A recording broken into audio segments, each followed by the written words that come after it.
The royal class is a special class in the temple, which is a school that helps train top talent in the empire. This class is filled with very gifted students, the best 1% in the whole empire. The main character is shocked and confused that he got into this high-level class. He's actually a 30-year-old web novelist who, because of his past life sins, ended up reborn as the 17-year-old son of the Demon King. Now he has to survive at this academy until the end.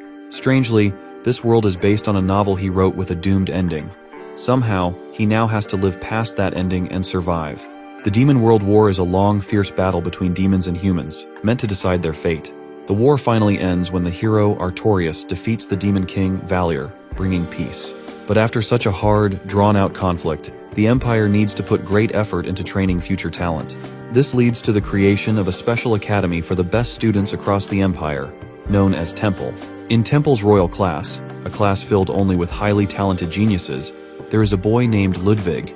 He is fair-minded but hot-tempered, yet he always ranks last. All of this story is actually written by the main character, a web novelist.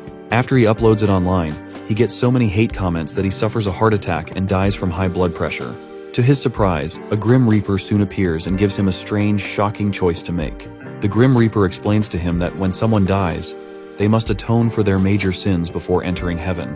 For him, these sins are quitting multiple serialized stories and writing plots with terrible continuity. Normally, this wouldn't be such a big deal, but he did it so many times that it became a serious issue that can't be ignored.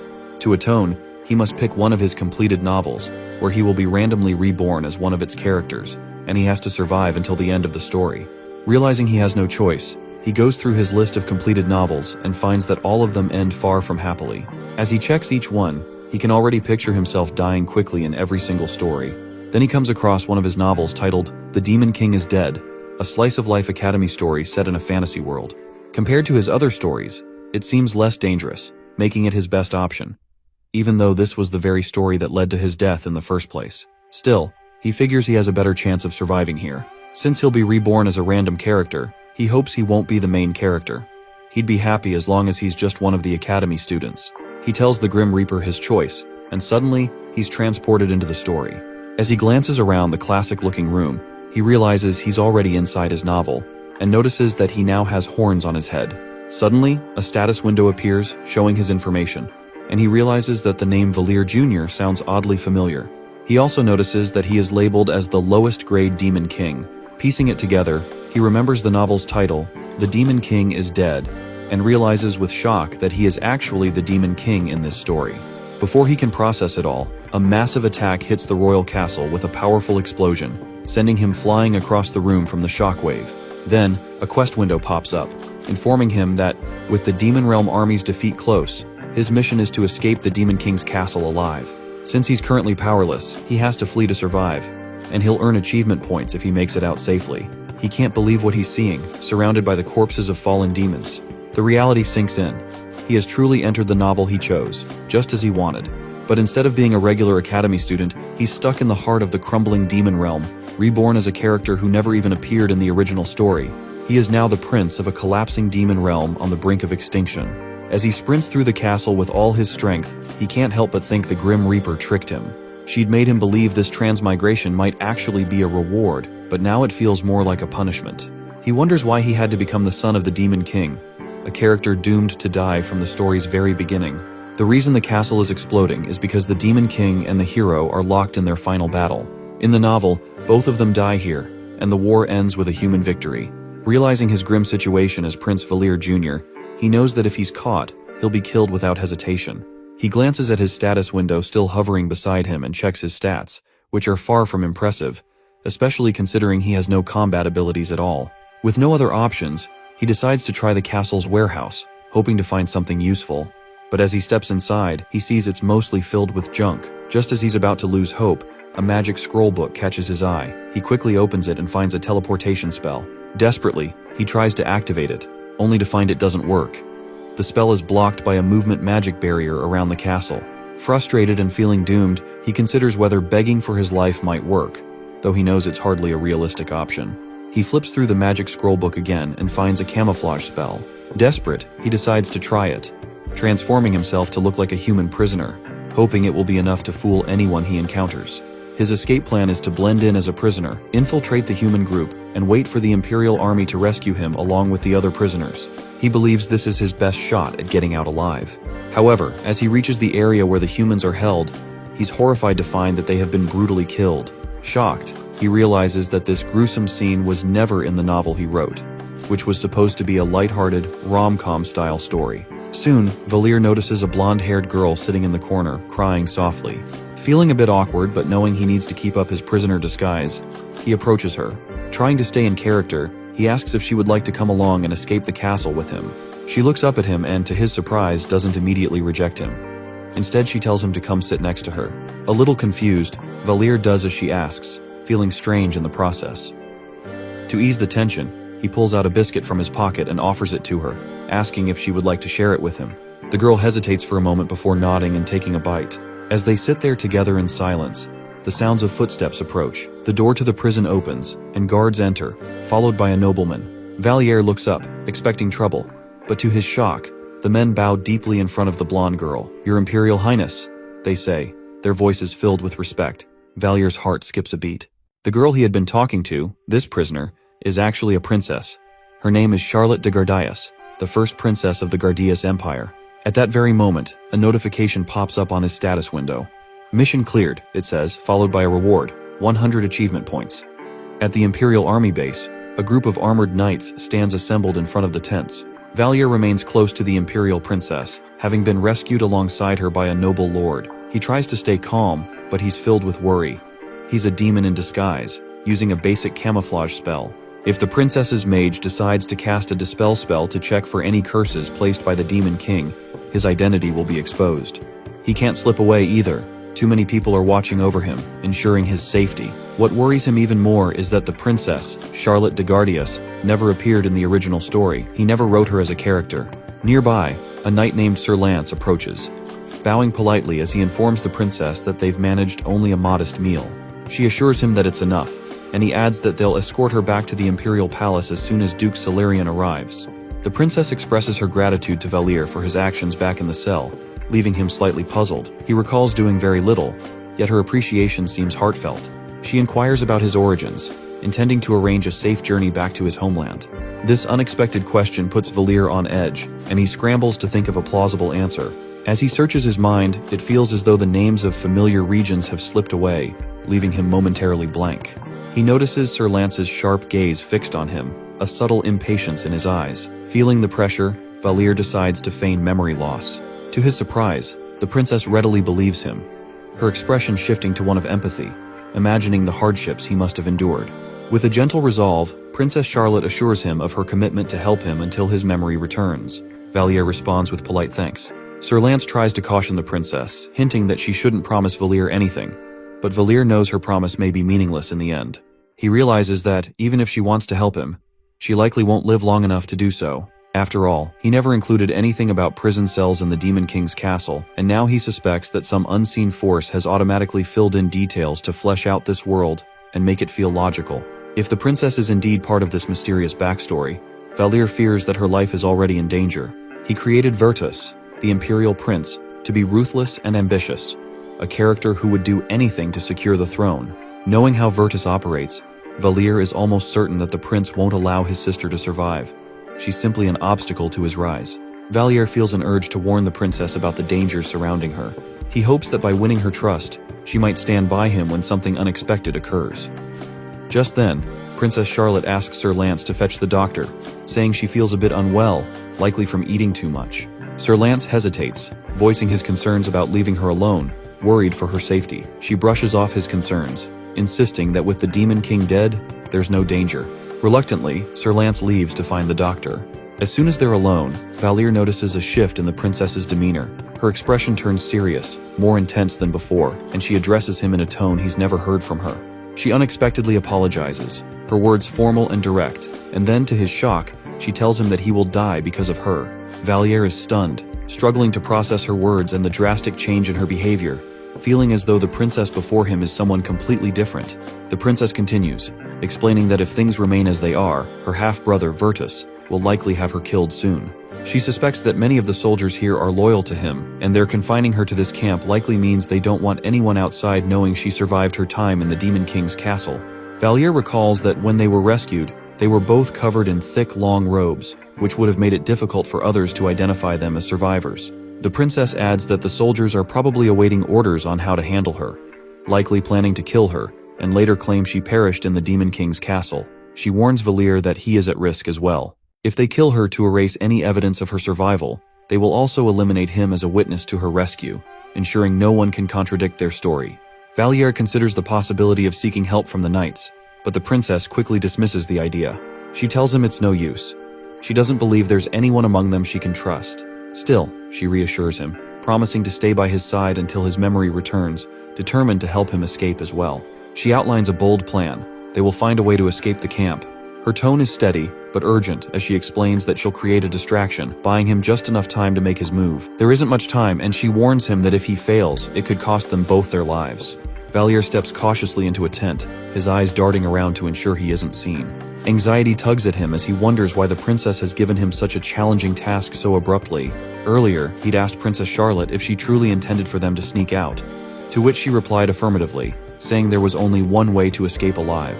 She explained that they would need to bring Sir Williams Francis with them. Although Valier recognizes the name, he keeps his expression neutral, pretending not to know who the knight is. Charlotte then clarified that Sir Williams was the one who rescued them from the Demon King's castle. As one of the rare neutral figures, he is fiercely loyal to the imperial family, rather than to any one faction. Valier understands now why she wants to bring Sir Williams. His loyalty to the crown means he could be trusted to help them without betraying their whereabouts to Virtus's men. Valier voices his concern, questioning whether Sir Williams Francis can truly be trusted. He points out the possibility that Sir Williams might secretly be aligned with the prince. Princess Charlotte counters his doubt, reasoning that if Sir Williams were loyal to the prince, he would have killed them back at the Demon King's castle rather than saving them. This action, she explains, confirms his loyalty to the imperial family rather than to any one faction. Valier finds her logic convincing and agrees to follow her plan. Princess Charlotte, visibly relieved by his agreement, picks up a dining knife, intending to use herself as a decoy to create a diversion.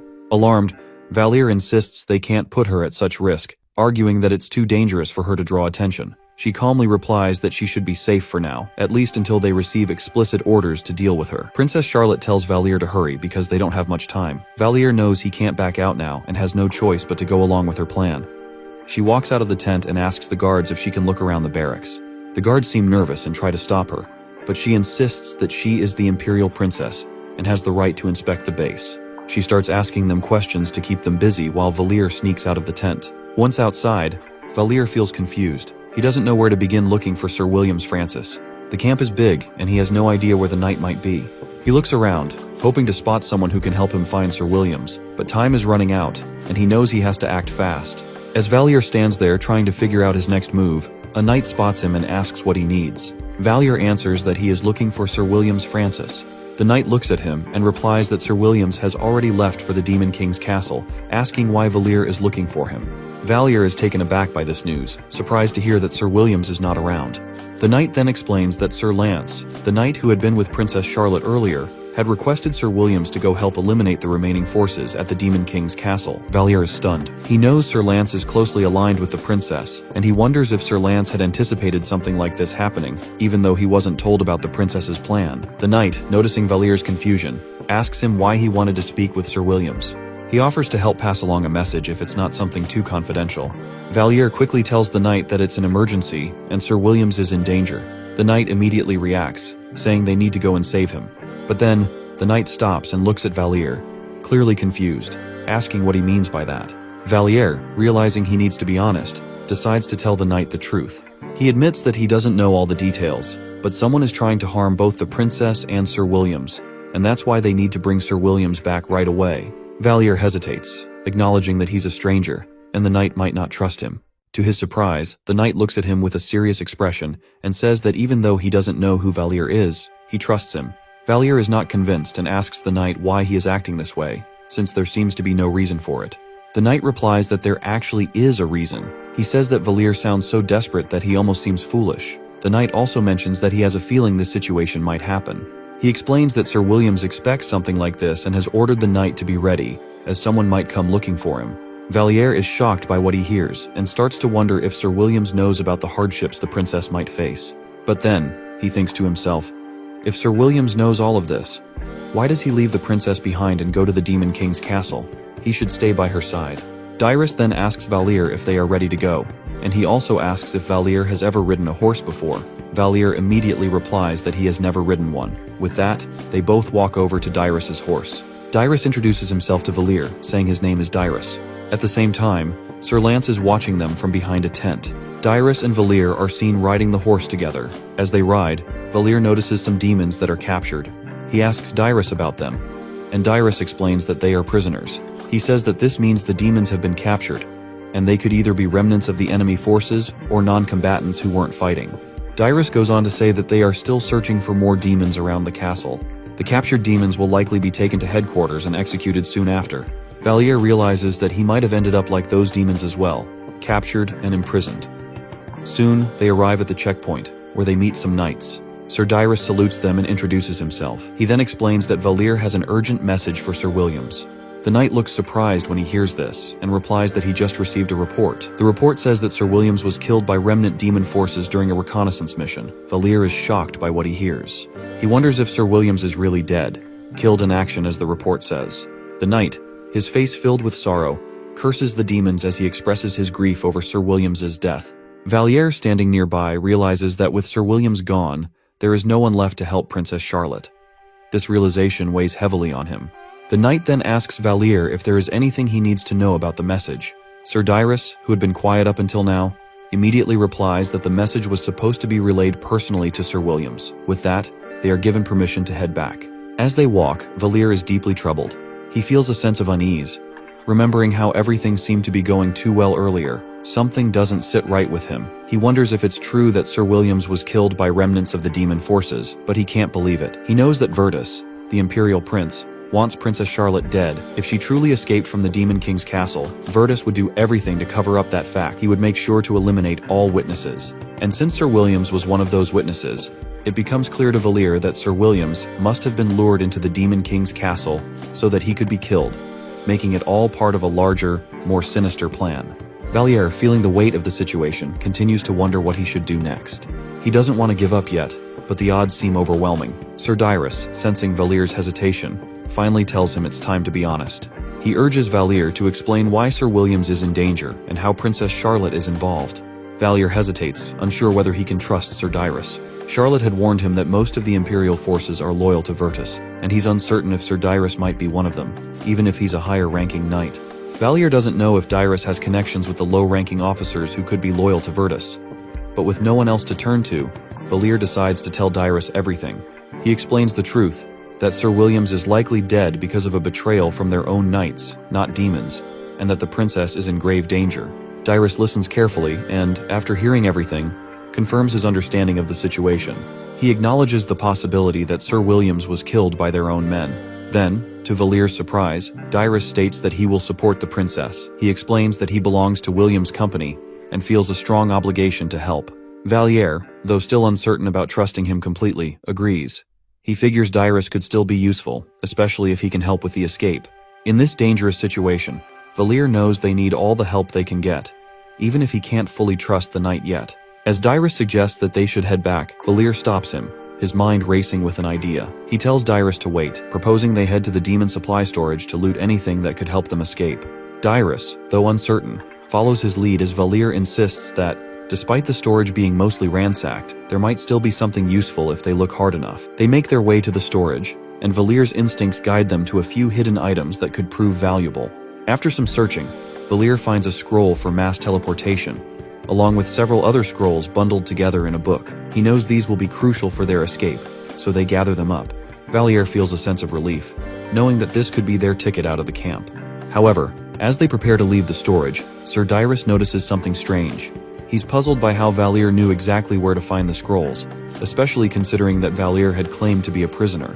Dyrus doesn't ask, but a small suspicion starts to form in his mind. Before they can leave, the sound of approaching knights causes them both to freeze. The knights are searching for them, clearly looking for any sign of their whereabouts. Dyrus and Valier quickly hide. It turns out that the knights who are searching for Valier and Dyrus are from Duke Solarian's house. Valier feels worried because this is becoming a big problem. House Solarian is Virtus's maternal family, and it is one of the most powerful families in the Empire. Their goal is to make Virtus the next emperor. The power and influence of House Solarian are much bigger than most noble families, so their knights are not ordinary knights. Valier starts to think that these knights could be the same ones who killed Sir William. As the knights continue searching for them, one of them shows a strange ability. This knight has a supernatural eye that can sense where Valier and Dyrus are hiding. Knowing they have no choice, Valier and Dyrus reveal themselves to the knights. When the knights see them, they prepare to fight. The knights draw their swords, ready to kill Valier and Dyrus because they are supporting the princess. Dyrus quickly pulls out his own sword and stands in front of Valier. He tells Valier to stay behind him because he is ready to face the knights and protect them both. Valier can't help but think about everything he did to escape from the castle, only to end up here, about to die. It feels like all of his efforts were for nothing, but then, something catches his eye. He notices a statue with red, glowing eyes. His mind quickly remembers that it's a gargoyle statue. He recalls seeing them in cartoons or video games, knowing that they're supposed to start moving in situations like this. Before he can think any further, a loud sound echoes through the area. The gargoyle statue begins to move. The knights are shocked, and so is Valier. The gargoyle smashes through the air and strikes the captain with one powerful blow, crushing him instantly. Everyone is stunned, not expecting such a violent attack. Valier, too, is taken aback, though he had just been thinking that gargoyles usually come to life in these kinds of situations. Seeing the chaos, Dyrus quickly grabs Valier and pulls him away, using the confusion to escape. This is their chance, and they're not going to waste it. Dyrus and Valier are riding swiftly on horseback, the sound of hooves echoing as they hurry through the night. Valier reflects on the events that have just unfolded. When the status window appeared, he noticed a skill called Control Demon, and he wonders if it's because he is the Demon King's son that he possesses such a skill. It suddenly hits him that he must have unintentionally activated the gargoyle with this Control Demon ability. However, there's no time to dwell on it now. In the distance, Valier notices a group of knights pursuing them, determined to prevent them from reaching the woods. He scans their surroundings, searching for a way to escape. His eyes land on the scroll book he carries, and an idea sparks in his mind. Flipping through the pages, he finds the haste spell and quickly casts it. The horse surges forward with newfound speed, and Valier and Dyrus soon create a wide gap between themselves and the knights chasing them. Just as they begin to feel a moment of relief, a bolt from a crossbow suddenly shoots toward them. Valier realizes he needs a stronger solution to deal with the knights from House Solarian. He quickly considers a better way to handle the situation, but before he can put a plan into motion, he recalls that these knights are highly trained to resist magic. He knows that relying on spells won't be enough to shake them off. Given this, he understands that he'll need to think quickly and carefully if they are to escape safely. Valier focuses on the scroll book, aware that the knights are closing in. He calmly reassures Dyrus, telling him that he is not casting magic on the knights themselves. Instead, a purple glow begins to emanate from the scroll. Valier casts an illusion spell on the horse, manipulating its appearance to make it look like it's galloping faster, while the knights, resistant to magic, remain unaware of the trick. One of the knights' horses stumbles and falls, throwing off its rider, confirming that the spell worked. Encouraged by the success, Valier quickly follows up with charm spells, targeting the remaining knights' horses. The charm affects several of them, and their riders lose control, making them falter and fall behind. Now only 2 knights remain in pursuit, but Valier and Dyrus are not out of danger. The horse they are riding is exhausted, its pace slowing with each step. The knights are getting closer. As panic begins to set in, Valier's eyes catch a group of demon prisoners being transported nearby. A strange sensation rises within him, one that reminds him of the moment when he unconsciously awakened the gargoyle statue. Then, a sudden red glow appears in the eyes of a large orc from the group of prisoners. Without warning, the orc charges forward, pouncing on the knights who are closing in. The orc's powerful form crashes into the knights, obstructing their path and creating chaos among their ranks. Valier, stunned by the unexpected turn of events, realizes that this is their chance to escape. He urgently urges Dyrus to ride faster, knowing that this opportunity may not last long. Dyrus can't help but feel a strange sense of unease. Every time they are in a dangerous situation, it seems like demons intervene to help them. It's too much of a coincidence to happen twice, but he knows now isn't the time to question it. Their priority is getting the princess to safety. They finally arrive at the princess's tent, but the guards prevent them from entering. Dyrus, quick on his feet, decides to take a more direct approach. He swiftly neutralizes the guard, clearing the way, but the noise attracts attention. Realizing they've been discovered, Dyrus urges Valier to go ahead with the mission while he stays behind to hold off the knights. Valier enters the tent and is met by 2 mages who are standing with the princess. The mages immediately express their anger at the intrusion. Having clearly been given strict orders to prevent anyone from entering, their eyes narrow, clearly hostile. Without missing a beat, Valier tells the princess to close her eyes. He quickly casts a flash spell, blinding the mages temporarily. With their vision impaired, Valier seizes the opportunity. He rushes to the princess, taking her by the hand. Knowing they don't have much time, he activates the mass teleportation spell and now has no choice but to use it. He specifies the destination, Gradium, the capital of the empire. A light blue hue shines on the spot with a huge magic circle as the base. The next moment, the system notifies that Valier has cleared the prologue sequence, unlocking a special achievement known as the Turning Point in History. A character like Princess Charlotte, who should no longer exist at this point, has actually survived, and the future has been greatly altered. Valier also receives 1,000 achievement points. In the main story of this novel, the Demon King is dead. The setting takes place in Gradium, a city that is based on Seoul, the place where Valier lives. Valier and Charlotte manage to teleport to Gradium. When they arrive, Valier is completely surprised. The city looks nothing like what he expected, and he is shocked by how detailed everything is. It's much more real and vivid than he imagined. Meanwhile, Charlotte feels confused because the environment has suddenly changed. She quickly realizes that they are now in the middle of the capital city. Valier explains what happened to her. He tells her that Sir Williams is dead, and it was Dyrus who helped them escape. Just then, Dyrus appears as he emerges from the teleportation channel, confirming Valier's explanation.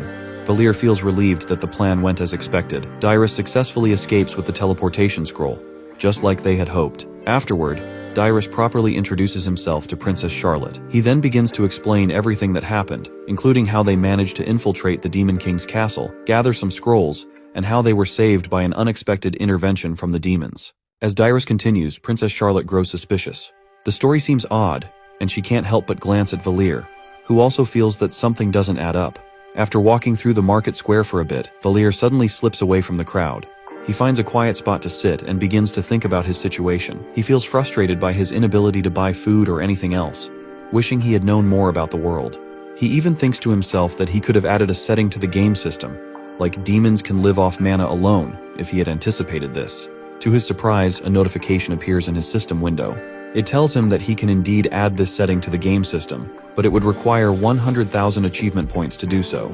The notification also mentions that he can make changes to the plot of the story, giving him some control over the world around him.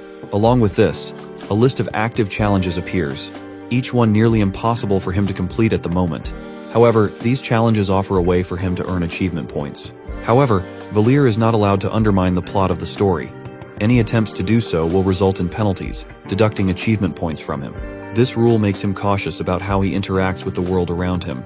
Curious, Valier checks the list of active challenges and spots one titled Scribe's Advice, which requires 150 achievement points. He decides to take it and, after following the advice, he learns that he should visit a magic item shop.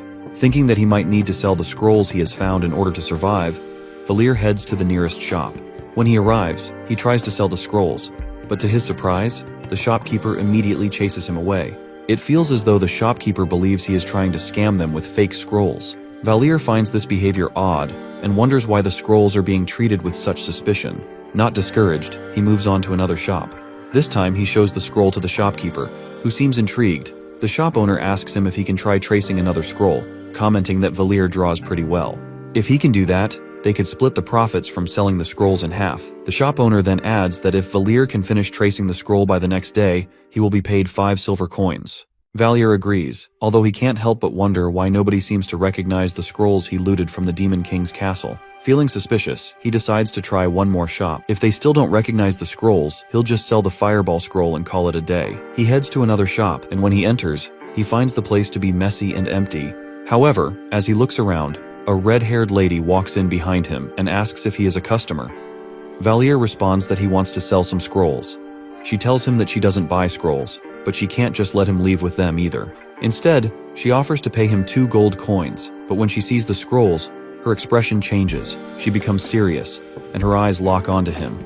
With a more intense gaze, she asks Valier to be honest with her. She wants to know where he got those scrolls because she recognizes them as magic constructs that are only used by demons. Her voice grows more stern as she presses him again, demanding to know how he acquired those scrolls. Realizing the gravity of the situation, Valier feels a chill run down his spine. He knows he's in trouble now. Even though Valier understood that magic exists in this world, he never took the time to learn how it works, or the differences between types of magic. He didn't know if a spell was human magic or demon magic. As he stood there, he realized that this must be the reason why the merchants had dismissed his scrolls as fake. They either weren't mages themselves, or simply didn't know enough about magic to recognize them. However, the red-haired lady was different. She seemed to see through him immediately, her serious demeanor telling him she knew exactly what the scrolls were. She pressed him for the truth, demanding to know how he had gotten them. In a moment of panic, Valir tried to use his status window to make her forget the whole thing, but he quickly realized that he needed 3,000 achievement points to do so, a number he didn't have. With no other choice, he reluctantly decided to tell her the truth. He explained that he had obtained the scrolls from the Demon King's castle, fully aware that this admission would have serious consequences. The lady, however, doesn't believe him right away. Valir then explains that he had obtained the scrolls when he tried to save the princess back in the Demon King's castle. After hearing this, the lady seems to soften a little, appearing slightly convinced by his story. Her demeanor shifts, and to Valir's surprise, she even gives him a hug. While the gesture might have been meant to comfort him, Valir feels uncomfortable, especially since he's still hungry, and she won't let him leave just yet. She then suggests that someone might have placed a curse on him while he was in the Demon King's castle, offering to help lift it. Valir tries to stop her, not wanting any more complications, but before he can protest further, she has already cast a dispel spell on him. The magic works instantly, and Valir is forced to revert back to his original demon form. Now in an even more awkward situation, Valir attempts to explain himself, but before he can finish, the lady suddenly drops to her knees and greets him properly. She refers to him as the Demon King's son, which shocks him. He's taken aback by her recognition, and as he looks at her closely, he realizes she is a vampire, her fangs clearly visible. Yet, despite this, he doesn't remember ever meeting her before. She asks him if he remembers her, but Valir is still trying to process everything that's happening. Valeris, realizing that they needed to avoid attracting attention, suggests they move quickly and heads upstairs to her room. Valir follows, still processing everything that's happened so far. Once inside, she offers him food, which he gratefully accepts, his hunger finally being addressed. As he eats, Valeris observes him carefully and learns that he only remembers his identity, but nothing else about his past. She introduces herself properly as Alaris the Flames, a member of the Gradium Infiltration Squad. Valir doesn't recall encountering any characters like that in his novel, but he doesn't question it. Instead, his curiosity takes over, and he asks her why she, a vampire, lives in a sunny house frequently visited by humans. Alaris explains, somewhat matter-of-factly, that she had no choice. Living in a house with a storefront was the only way she could afford the rent. She then continues to explain more about the other members of the Gradium Infiltration Squad. One of them is Sarkagar, a dread fiend who uses the false name of Count Argon Pontius. The other is a lycanthrope known as the Hound of Irene, who operates from a base in the Bronze Gate area near the Irene River. Alaris explains that it was Sarkagar, the dread fiend, who had kidnapped the human princess. His ability to shift faces and transform made him exceptionally skilled at blending into human society, allowing him to carry out such tasks unnoticed. As for the Hound of Irene, Alaris explains that he is the leader of one of the most notorious gangs in Gradium. The gang is quite large and influential, providing substantial financial support for the infiltration squad, helping to cover all their operational expenses. Despite all this, Alaris expresses relief and gratitude that Valir is safe. She believes that with him, they can rebuild the demon realm. However, Valir quickly cuts in, making it clear that he has no interest in rebuilding the demon realm. He argues that such an effort would only lead to another war between realms, and the last war was terrible enough. He doesn't want to go through that again. Additionally, he points out that gathering demons together in the current situation could very well get them all killed. Alaris tries to explain to Valir that, as the prince, it is expected of him to want to rebuild the demon realm. However, Valir firmly refuses, telling her that he doesn't want to be the king of a kingdom that no longer exists. He also reminds her that she too is no longer bound to serve a non-existent kingdom. Her expression darkens as she absorbs his words, and after a quiet moment, she walks away, clearly depressed. Before leaving, she tells him to get some rest. Later that night, Valir, still curious, asks Alaris what he used to be like before all of this. Alaris, nervous and hesitant, tells him that he was once an inspiring role model to all demons. Her tone is uneasy, and Valir senses that his past self wasn't as kind or heroic as he might have hoped. He doesn't dwell on it, choosing instead to focus on the present. He adds that tomorrow they will need to meet the rest of the infiltration squad to which they shared the bed. That Valir felt nice being in this character for once. The next morning, Alaris and Valir step out onto the streets, heading toward the meeting place for the rest of the Gradium Infiltration Squad. The capital, still basking in the aftermath of the battle, is alive with celebration. People are shouting and cheering in the streets, marking the safe return of the princess. The war has finally come to an end, and the people of the city are taking to the streets in joy, thankful that the long conflict is over. As they pass through the jubilant crowd, Valir and Alaris make their way toward the Mana train, which is stationed in the Aligar district. The Mana train, something Valir had originally included in his novel for convenience, offers them a comfortable ride. Valir and Alaris arrive at the area beneath the Bronze Gate Bridge, a place Valir recognizes from his novel as a spot where beggars often gather. But Alaris doesn't seem surprised by the condition of the place. She knows that this is where they are meeting the leader of the beggars. Alaris calmly tells Valir that they will be passing through a sewer pipe nearby to reach their destination. As they make their way through the area, Valir begins to feel uneasy, sensing something odd about the place. Just then, a woman steps out from the shadows, and she immediately calls out to Alaris, as though she's been expecting her. Valir is startled by the woman's appearance. Her sharp gaze and confident posture give her a commanding presence, making Valir instinctively uneasy. However, the woman greets Valir as well, and after a brief moment, she introduces herself as Loyar, a member of the Gradium Infiltration Squad. Since Alaris already knows her, there's a sense of familiarity between the two. Valir is shocked that the leader of this place is a lady. He didn't expect someone so powerful to be a woman in such a rough, neglected area. The lady asks Alaris about Sarkagir, and Alaris responds that he isn't there yet. She guesses he's likely busy with his noble duties, but assures her that he will be there soon.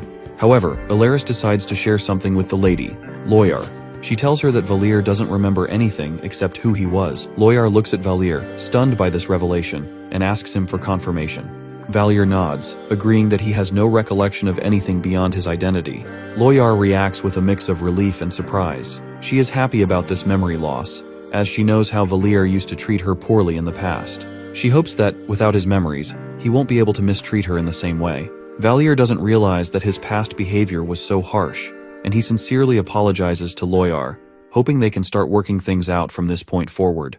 He extends his hand for a handshake, and Loyar hesitantly takes it, but to her surprise, Valir playfully tickles her instead. Loyar gets angry and demands to know why he would do that, but Valir doesn't expect her reaction to be so intense. He quickly apologizes. Before they can move on, a loud noise interrupts them. Suddenly Sarkagir appears, too clumsy in his excitement. He rushes over and hugs Valir so tightly that Valir struggles to breathe. Sarkagir continues holding him, begging Valir for something, but Valir, gasping for air, asks him to let go. When Sarkagir doesn't, Valir calls Alaris over for help. Alaris explains that Sarkagir is the one who served the Demon King with unwavering loyalty, to the point that he would sacrifice his own soul if it meant rebuilding the demon realm. Later, with Loyar's help, who had to pull Sarkagir's hair, they all gather around the light they make to keep warm while they discuss. Sarkagir insists that Valir must go and rebuild the demon realm, stating that he must avenge his father and build a greater empire there. But Loyar angrily cautions him about the words he's spouting out. Valir then assumes that even if they rebuild the demon realm, he still considers himself useless. Sarkagir, however, assures him that he is not, that he is a high and pure archdemon before whom all demons bow. Yet Valir remains unconvinced, questioning Sarkagir about what he means by archdemon. Everyone is shocked at his question at first, but then Sarkagir begins to explain. He tells Valir that an archdemon is the greatest of demons because in the Dark Land, the realm they live in, a harsh and ruthless place drenched in blood, strength, and unity are essential. However, he explains that the demons once nearly killed themselves to extinction, simply because they belonged to different races. One day, though, a powerful demon intervened, controlling the minds of others to end the fighting. He restored unity among the demons in the Dark Land, and from then on, the demons called him the Archdemon. He became known as the progenitor of the Demon Kings. At that moment, Valir finally understands what they mean. He asks about their plan, and Sarkagir replies that Valir must first become stronger, return to the demon realm to reunite the scattered demons, and gather his strength. But Valir disagrees with this plan, knowing they're at the Empire's capital, the heart of the enemy. Instead, he proposes staying there at the Bronze Gate to learn the culture and customs of their enemies, intending to uncover their weaknesses. Sarkagir eventually agrees, then proposes another idea. Valir could enroll in the temple, the Empire's academic institute. Although Valir is reluctant, Loyar sides with Sarkagir this time. Valir, however, is still against the idea, secretly hoping Alaris will rescue him. But to his dismay, Alaris also agrees. Seeing he has no other choice, Valir quickly voices his concern, arguing that it's too risky. He worries his cover could be blown, making it impossible to predict what would happen next. In response, Sarkagir produces a ring and places it on Valir's index finger, explaining that it has been passed down through generations of dreadfiends.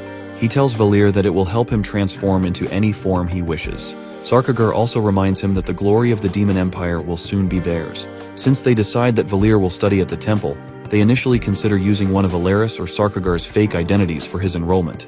However, they quickly rule this out, knowing the humans might investigate Charlotte's captor. Lawyer then introduces her henchman, Daiben, as an alternative. Together, they create a new identity for Valir, Reinhardt. With the Dread Fiend ring to alter his appearance, Valir would enroll in the temple under this disguise. Loyar instructs Daiben to take Valir out the next day to get a new identification card. When Valir asks how they plan to cover the tuition fees, everyone falls silent, realizing they hadn't considered that detail. They begin to brainstorm. Daiben reminds Loyar that they absolutely can't cover the temple's tuition fees with their current earnings. Loyar seems to have forgotten that even if they begged on the streets, they would never afford the tuition for the temple.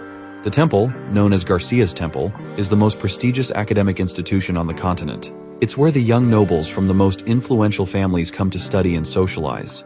The annual tuition fee is around 100 million won, a fortune they clearly can't manage. Still, Loyar is somewhat hopeful that they might scrape together the amount.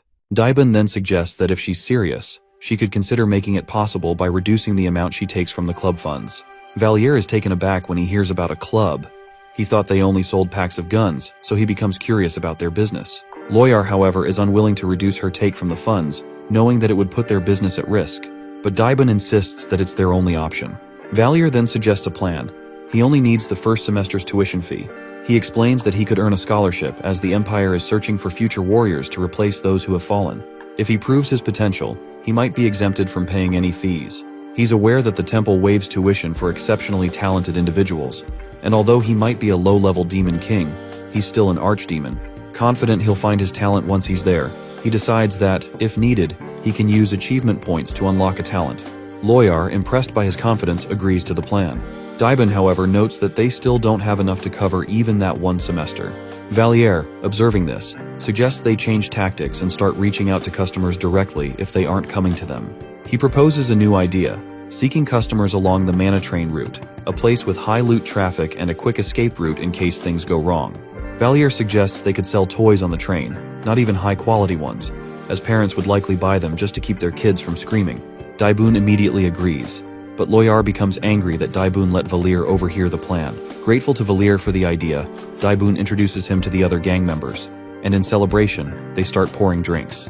Valir takes this chance to ask about the club Daiben mentioned earlier, and Daiben explains that it's their own organization. As it turns out, Loyar had formed one of the largest gangs in the capital. Their income mainly comes from begging on the streets, and somehow it covers the expenses of the infiltration squad, the magic item shop, a noble lifestyle, and the gang's living costs. Valier begins to suspect Loyar might be hiding something from him. Unaware of this suspicion, Daiben continues explaining how they got their club name, the Rotary Club. Valier quietly resolves to find out what Loyar might be concealing. But just then, Loyar appears, furious that Daiben is giving Valir alcohol. She drags Valir off to the interrogation chamber, ignoring his pleas for help. Daiben, intimidated, stands by helplessly. When they reach the interrogation chamber, Loyar warns Valir to avoid alcohol, but Valir sees this as the perfect chance to ask about her other income sources. He points out that begging on the streets alone couldn't possibly cover the temple's tuition or even the infiltration squad's expenses. Loyar is momentarily speechless, surprised by his question. Eventually, she explains that she didn't intentionally hide it from him. She just didn't think he needed to know. Valir then asks if her work involves harming others. Loyar admits that it sometimes leads to that, but it's not their main purpose. Finally, she decides to fully explain. The begging is a cover. The Rotary Club members disguise themselves as beggars to gather information for the Gradium Thieves Guild. Loyar then reveals that she didn't intend for him to be deeply involved in this line of work, and urges him to forget about the club once he's in the temple. The next day, Daiben accompanies Valir to the Gradium Administrative Office to make an identification card. The process is easier than Valir expected, thanks to Daiben bribing the staff. From there, they head to the temple's admissions office. As they pass through the gates, they see a crowd of wealthy people vying for a spot for their children at this elite school. They enter the consultation office, where Valir knows talent testing takes place, as he's heard that a discovery of talent could allow him to study for free. Many others are there waiting to be tested. Finally, it's Valir and Daiben's turn. They're number 86. However, once inside, they realize they're actually in the admissions application office. Valier tells the clerk he wants to pay just for the first semester, but she refuses, explaining that students have tried borrowing money for the first semester only to drop out, so partial payments are no longer allowed. Accepting this setback, Valir turns to leave, but Daiben urges the clerk to test Valir's talent, suggesting he might possess extraordinary abilities. He even offers to pay for the test, but the clerk assures them it's free and agrees to conduct it. She brings out a scanner and instructs Valier to place his hand on it. He hesitates. Gathering his nerve, he places his hand on the scanner. To everyone's surprise, the scanner malfunctions, baffling the clerk, as she insists it was working fine moments ago. She leaves to retrieve another scanner. Meanwhile, Valier is puzzled by the failure, wondering if it's a sign or something else. Daiban, however, is thrilled, assuming the malfunction means the scanner has detected some exceptional talent in Valier. Soon after, the clerk returns with a second scanner, which she's tested beforehand. She asks Valier to place his hand on it again. Once more, the results surprise her. She explains that the scanner is displaying an aptitude, essentially a lesser form of talent. Those with aptitude aren't necessarily prodigies, but they show potential to become above average in a given area over time. However, she adds that having aptitude alone isn't enough for temple admission. It's usually used just to reassure parents of their children's abilities. Valier feels a wave of disappointment at this. Then suddenly the clerk pauses, astonished, and reveals that Valier appears to have an aptitude for every skill known in the world. According to the scanner's results, Valier supposedly possesses the unique ability to wield both divine power and dark magic simultaneously, a feat unheard of in the Empire's history. Even Valier is taken aback, unable to grasp how this could be possible, especially since it wasn't exactly what he was aiming for. Meanwhile, Daiban is overjoyed, thrilled that Valier has turned out to be exceptional. They return to Loyar and relay everything. She too is stunned, but she gives Valier a congratulatory thumbs up. Valier, however, privately wonders if the circumstances are just adjusting to fit him into the novel's narrative. He understands that the novel couldn't predict what talent he might choose with his achievement points, which could be anything from close-range combat skills like swordsmanship or spear mastery to magic or archery. In fact, Valier knows it doesn't even have to be combat-related, as he can unlock any skill he wants if he has enough points. Daiban, noticing Valier's subdued reaction, finds it odd. Valier pretends to be pleased, pointing out that at least the club won't need to pay his tuition. Daiban, feeling proud, believes it's thanks to him that Valier's aptitudes were detected. He's convinced that if he hadn't insisted they stay, the lady would never have discovered this incredible result. Valier initially plans to wait until the next semester before becoming involved in the main storyline. But the way things are going, it seems inevitable that he will end up in the royal class. This prestigious class at the temple is reserved for the best and brightest students, the elite of the elite, who receive scholarships for the entire program. Students in the royal class live in a luxurious dormitory, receive ample allowances, and have the privilege of attending any lectures, even those meant for upperclassmen. These students are considered the top prodigies of the Empire, their skills and talents proven beyond a doubt. Despite this, Valier wants to spend at least one semester as a regular student, but to his surprise, he is placed in Class A, a class known for its arrogance and pride. He can't fathom how he ends up there, especially considering he has nothing to show them yet. Valeris, noticing Valier's moodiness, asks what is bothering him. Valier confides in her that he is uneasy about the inevitable clash between Class A and Ludwig, the main character of the novel. Ludwig, a transfer student, will end up fighting the arrogant students of Class A, teaching them a lesson in humility, and he doesn't want to be caught in that mess. However, Valier is thankful that, at the very least, his unlimited aptitude will likely keep expectations low for him. He hopes that the others won't expect too much from him. Valeris reassures him that everything will be fine, offering him some comfort despite his worries. Valier already imagines what life in Class A will be like for him, and he knows that he needs more than just aptitude to survive there. The class is filled with talented and arrogant students, and he doesn't want to be caught off guard. Valeris reassures him, promising that they will help him in any way they can, especially since he will have the privilege of leaving the temple whenever he wants. Despite her assurances, Valier can't shake the feeling that there is more to Valeris's eagerness to send him to the temple. He suddenly questions her, asking why she seems so eager for him to be around humans. Especially when he knows Sarkagar might be right, he could grow stronger there. Valeris explains that her main reason for encouraging him to attend the temple is so he can get used to being around humans. Spending time there will help him understand their ways, which will be crucial for his future. Though Valier accepts this reasoning, he still wonders if Valeris will regret it later. Valeris then prepares some clothes for him to wear at the temple and gives him a sparkling magical necklace. Valier is surprised by the gift, and she reminds him that she specializes in flame magic. She tells him the story of the 7 vampire clans, each named after a knight, and how the clans of the sun and the moon were lost over time, including their magic. The remaining 5 clans, each representing an element, survived, and their powers have been passed down through generations. The necklace, Valeris reveals, is the heirloom of her clan, Flamma Martis, the symbol of the Flame Clan's head. Valier guesses that Valeris must be the head of the Flame Clan, and he wonders why she is giving him such a precious heirloom. Elaris explains that the necklace will allow him to cast fire spells using his mana. She asks him to try it out. Valier, confident in his abilities, tries it, but the flame he produces is weak. He questions Elaris about why the spell is so weak, and she explains that the necklace channels stronger flames when used to harm others. She primarily gave it to him for protection, although she hopes he won't need to use it at all. Valier understands then that Elaris is worried about him, yet she doesn't want him to cause harm to anyone. With this in mind, Valier makes a vow to himself. He will never use the necklace for offensive purposes until he graduates. Later, Loyar visits Valier and gives him some money for his allowance at the temple. She explains that it's the only thing she can offer since he helped her avoid paying his tuition fee. She also knows that Elaris and Sarkagar have already given him gifts, so she doesn't want to be left out. Valier thanks her, expecting her to leave so he can rest. However, she continues to advise and warn him about various things. Eventually, Valier politely sends her out of his room so he can finally have some peace. As he settles down, Valier suddenly remembers something. The novel he had written, his attempt at a slice-of-life story, was meant to be lighthearted, a break from the dark, grim endings that his readers often criticized him for. He had wanted to create something cheerful, but he quickly realized he didn't have the skill to keep a happy story going.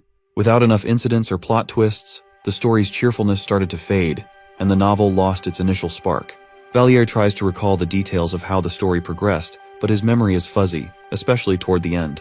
He strains his mind and finally remembers that, midway through the novel, a gate to another world opened. Monsters began pouring into their world, putting everything at risk of total annihilation. Valier feels disappointed by this turn of events. Valier is uncertain about what to do next. Should he run away, hide, and just wait for the story's ending to unfold? He considers this option briefly, but then remembers that Elaris and Loyar don't deserve to suffer because of his mistakes. With this in mind, he resolves to face the consequences head-on. Determined to make things right, he decides to go to the temple to become stronger and earn achievement points. He hopes that by doing so, he will either be able to rewrite the incident involving the gate, or at the very least, confront the monsters himself. If the world is heading toward its end, he will do whatever it takes to stop it. Valier eventually returns to the temple, where he and the other royal class students are informed to head to the dormitory by 1 p.m. He walks toward the dormitory and is immediately stunned by the size of the building. He can't help but wonder how much money must have gone into constructing it.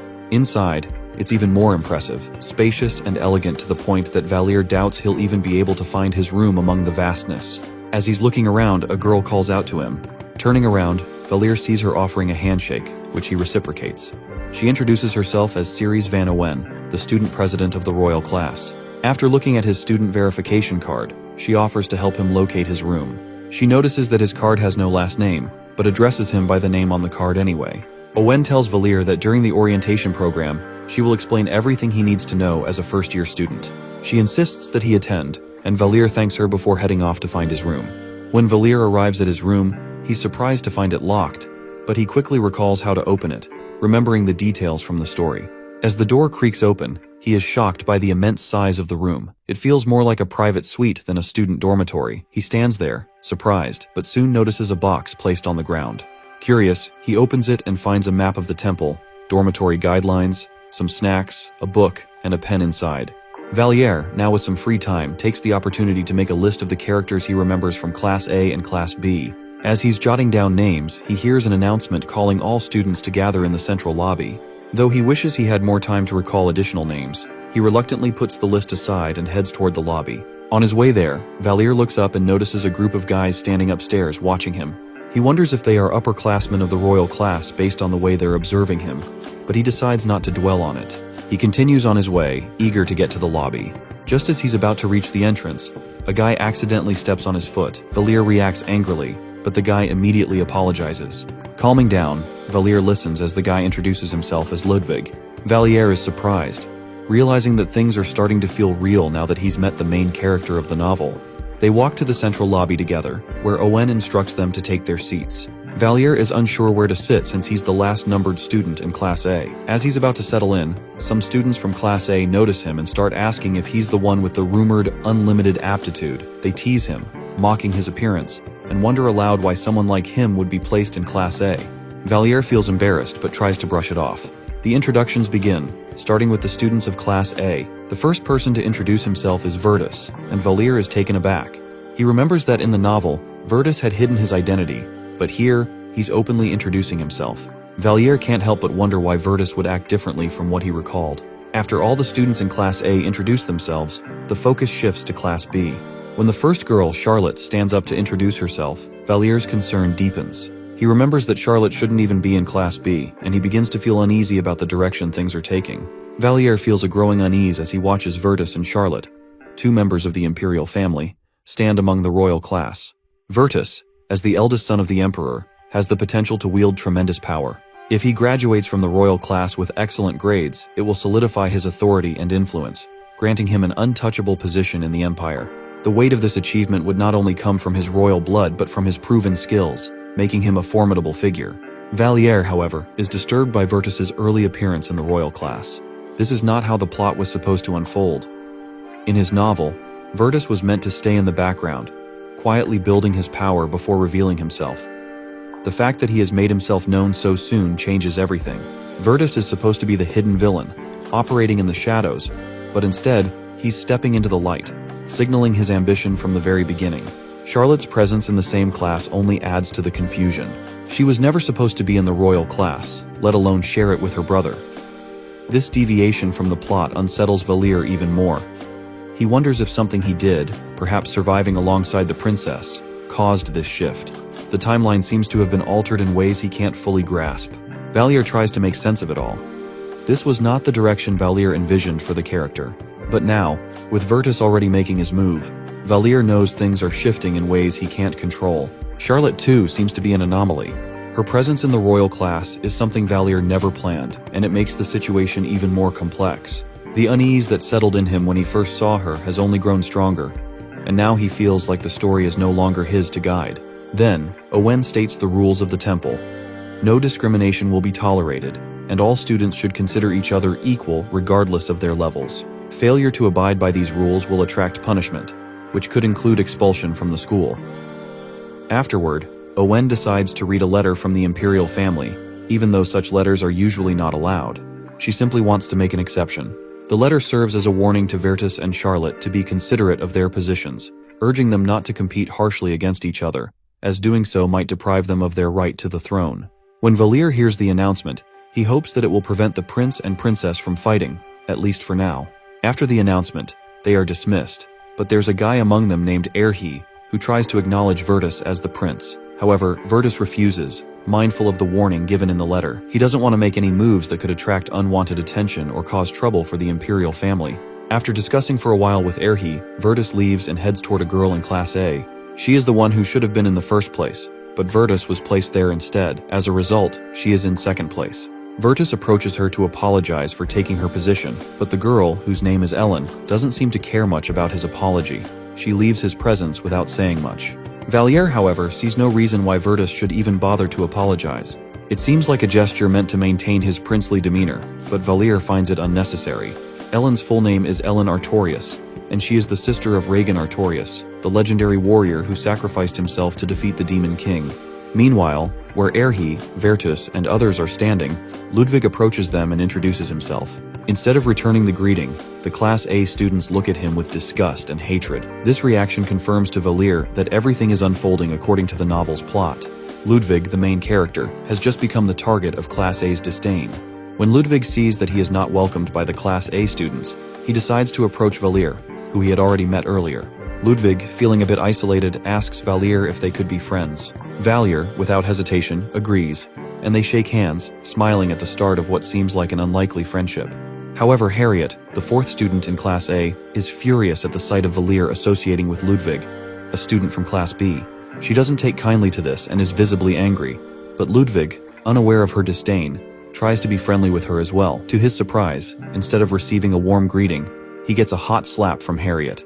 The unexpected slap leaves Ludwig stunned and speechless, his face flushed with shock. Harriet, with a look of contempt, tells Ludwig that he does not belong in the Class A dormitory, and makes it clear that she doesn't care about the rules Owen had set earlier about treating each other equally. Her words are harsh, and the atmosphere grows tense as Ludwig stands there. Just as Ludwig is processing the slap, Virtus arrives on the scene. He immediately notices that Ludwig is unable to defend himself or respond to Harriet, which gives Virtus a moment to step in. With a calm yet commanding presence, Virtus questions Harriet, asking why she would treat Ludwig in such a way. As Harriet is about to answer, she falters, her anger momentarily subsiding. Harriet didn't anticipate that her actions would backfire the way they did.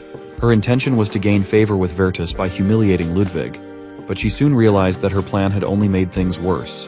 When Virtus questioned her behavior, she faltered, unable to provide any justification for her actions, which made her look even more foolish. Seeing how things unfolded, Virtus, with his usual calm demeanor, decided to take the initiative. He led Ludwig to a corner, away from the tension of the group, and offered an apology on behalf of Harriet. He reassured Ludwig, telling him that if he ever needed to talk or had any issues, he should feel free to use the pager. Here he, who had witnessed the whole exchange, couldn't help but praise Virtus for his kindness and angelic behavior, recognizing that his actions were far from what the typical prince would do.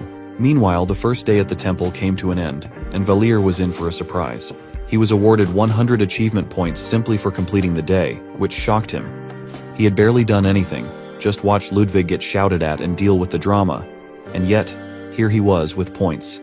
He couldn't believe it, wondering how he had managed to earn so many points just for existing in the temple for a day. As he navigated the point system, he was shown a list of talents he could purchase, but he quickly realized that he didn't have enough points to afford anything worthwhile.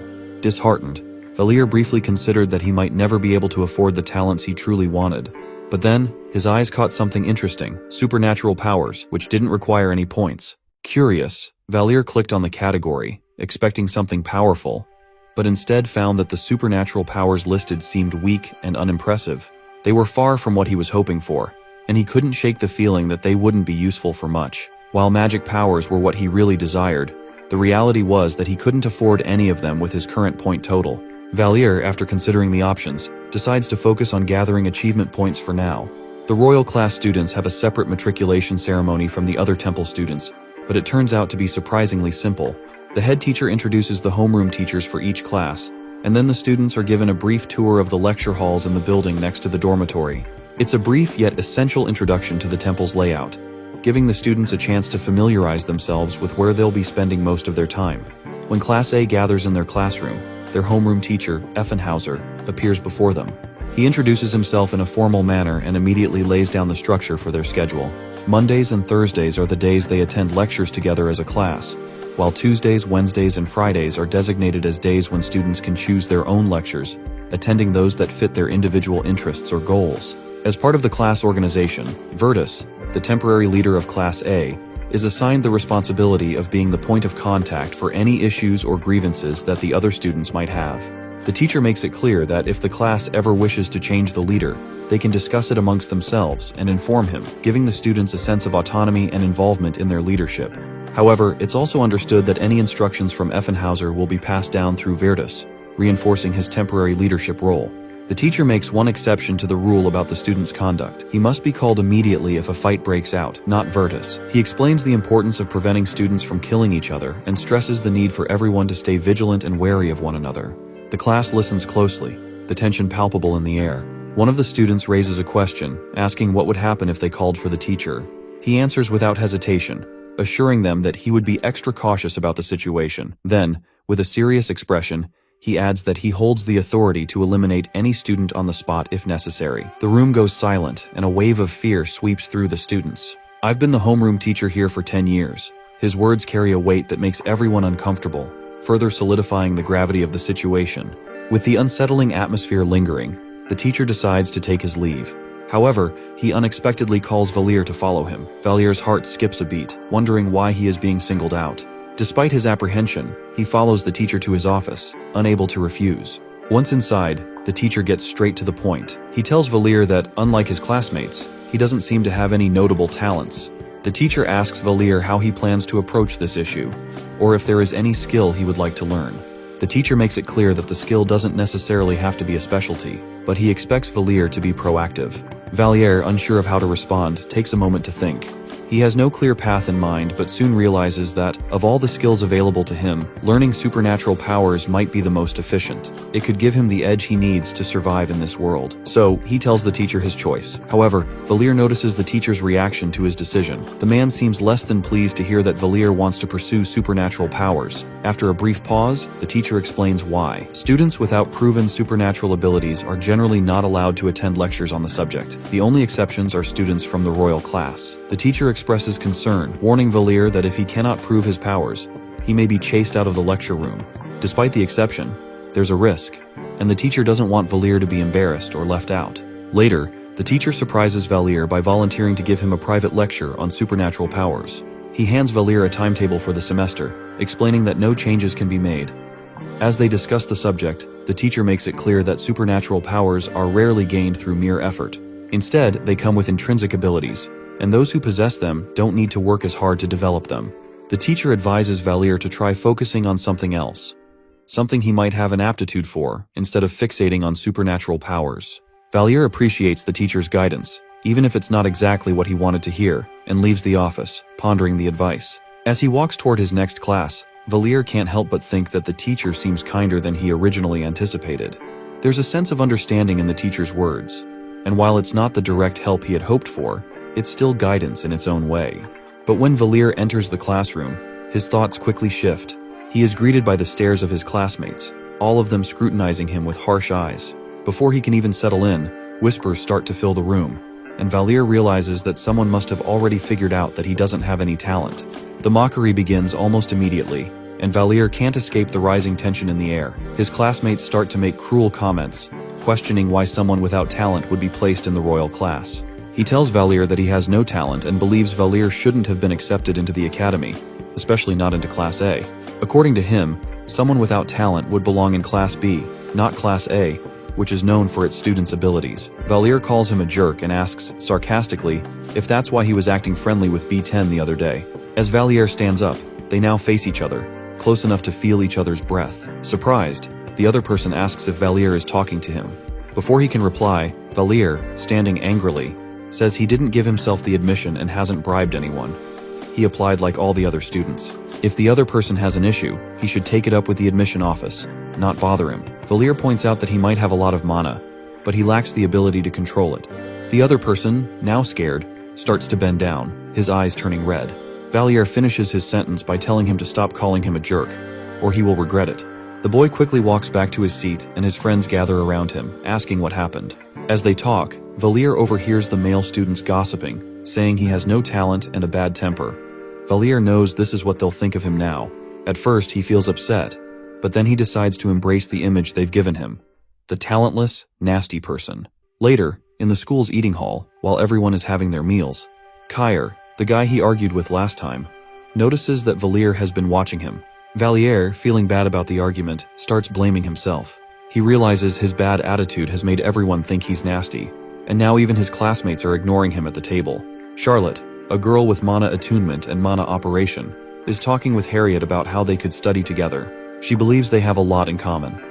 Across from her, Ludwig, who helped her get extra meat for healing, listens quietly. Valier, sitting across from them, feels a bit jealous. He notices that the guys now seem to care about her more than they do about him.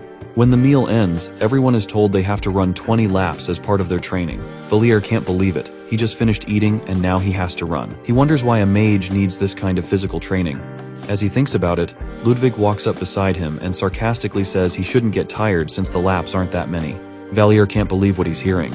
Still feeling surprised and unable to speak, Valier watches as a lady runs past them, leading the class in the 20 laps. Ludwig immediately starts running after her, eager to compete. Valier knows that while Ludwig might not have the talent the lady has, Ludwig loves competing, especially when it comes to stamina. Meanwhile, one of their female classmates tells the instructor that she feels like she's dying and doesn't want to run anymore. Before Valier knows what's happening, the instructor appears beside him, saying that if this were a real battle, she would have died. He also reminds them that if she doesn't finish the laps, she won't pass the semester, as that's a rule from the Empire. Once the laps are done, they move on to sit-ups. Some of the students are complaining, saying the curriculum feels like military training. It's so intense that they're jealous of Charlotte, who is sick and exempt from it. The instructor counts the sit-ups, but some students are already at 50 or more, while others struggle to reach 40. Valier, who hates the training, knows that if anyone is caught slacking, they'll have to start over from the 20 laps and the sit-ups again. They're all tired, but some are excited about how it's building their muscles. After the training, in the dressing room, Valier overhears some guys talking about tomorrow's training, which surprises him. He had barely managed to finish today's workout and can't imagine how he'll get through Thursdays. Just then, Kair, the guy he argued with about the admission, approaches him, mocking him. He says he can't believe Valier isn't stronger after what he saw him do on the field. He keeps taunting him, questioning how Valier can be so lazy with exercises and still act cocky in class. Valier replies that he's not being cocky. It's Kair who started the trouble. Kair suddenly yells at him, saying Valier shouldn't talk back to him, trying to assert some kind of authority as he pushes his chest forward. Valier, already tired and frustrated from the intense exercise, remains calm, trying to control his anger and behavior as all the boys in the dressing room watch. He continues buttoning up his shirt and tells Kair to try pushing his chest again. Kair, not wanting the others to think anything else, pushes Valier's chest again. Before Kair knows what's happening, Valier throws a powerful punch, and everyone in the room gasps in surprise. Kair falls flat on the floor, but before he can get up, Valier jumps on him and starts punching. The other students, seeing it getting out of control, rush in to pull Valier off of Kair. Kair, eager to fight back, is also held back by the boys, who tell both of them to stop fighting. Soon they find themselves in the teacher's office, sitting side by side on a sofa as the teacher sits across from them. Valier is surprised by how quickly the teacher found out about the fight. He realizes it was Louis Ankton, a tattletale who had informed the teacher. In the office, the teacher tells them they are fighting on the first day. Kair quickly responds, blaming Valier for starting it, and claims that Valier had sworn at him in the morning in class. The teacher dismisses Kair, telling him not to speak unless asked. Then he turns to Valier, asking if he was the one who caused the fight. Valier answers honestly, admitting that he started the fight because Kair had tarnished the image and reputation of the temple. Kair, shocked by this response, is left surprised. The teacher, intrigued, wants to know more. The teacher interrupts, as Kair tries to shout that Valier is lying, but the teacher silences him, allowing Valier to continue. Valier explains that after Kair insulted him, he moved closer, trying to overpower him, claiming Valier was lazy on the training pitch. Kair thought it was the perfect time to beat him. Kair, knowing his reputation is at risk, tries to interrupt again, but the teacher shuts him down, asking Valier, number 11, to explain how Kair, number 10, has tarnished the temple's image. Valier smiles inwardly, glad the teacher is interested in what he has to say, though he keeps his happiness hidden. He knows this will only make things worse for Kair. The teacher, addressing them by their numbers, continues. Valier explains that Kair has been spreading negative rumors about the temple, claiming the school's admission system is biased and that it's unsuitable for their jobs. He recalls that ever since Kair arrived, he's been vocal about how he doesn't deserve to be in the school or the class, blaming the system for letting him in. Valier adds that Kair has even accused the temple administration of using dirty tricks to get him admitted. Valier remembers how Kair cried, trying to make his accusations more convincing, hoping the teacher would believe him. Kair, realizing he's already guilty in the teacher's eyes, stays silent. The teacher then asks about the fight, and Valier admits he started it, explaining that he couldn't tolerate the insults Kair was throwing at the temple's credibility. He apologizes for losing his temper, admitting his reckless behavior. The teacher, known as Effenhauser, listens carefully. Effenhauser is a well-known patriot of the temple, famous for protecting its reputation against all forms of attack or blackmail.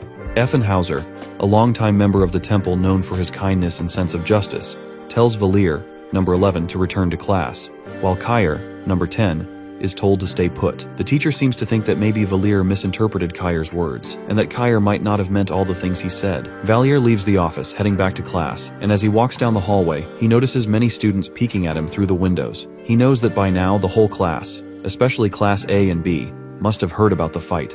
He imagines they must think he has a bad personality with no talent.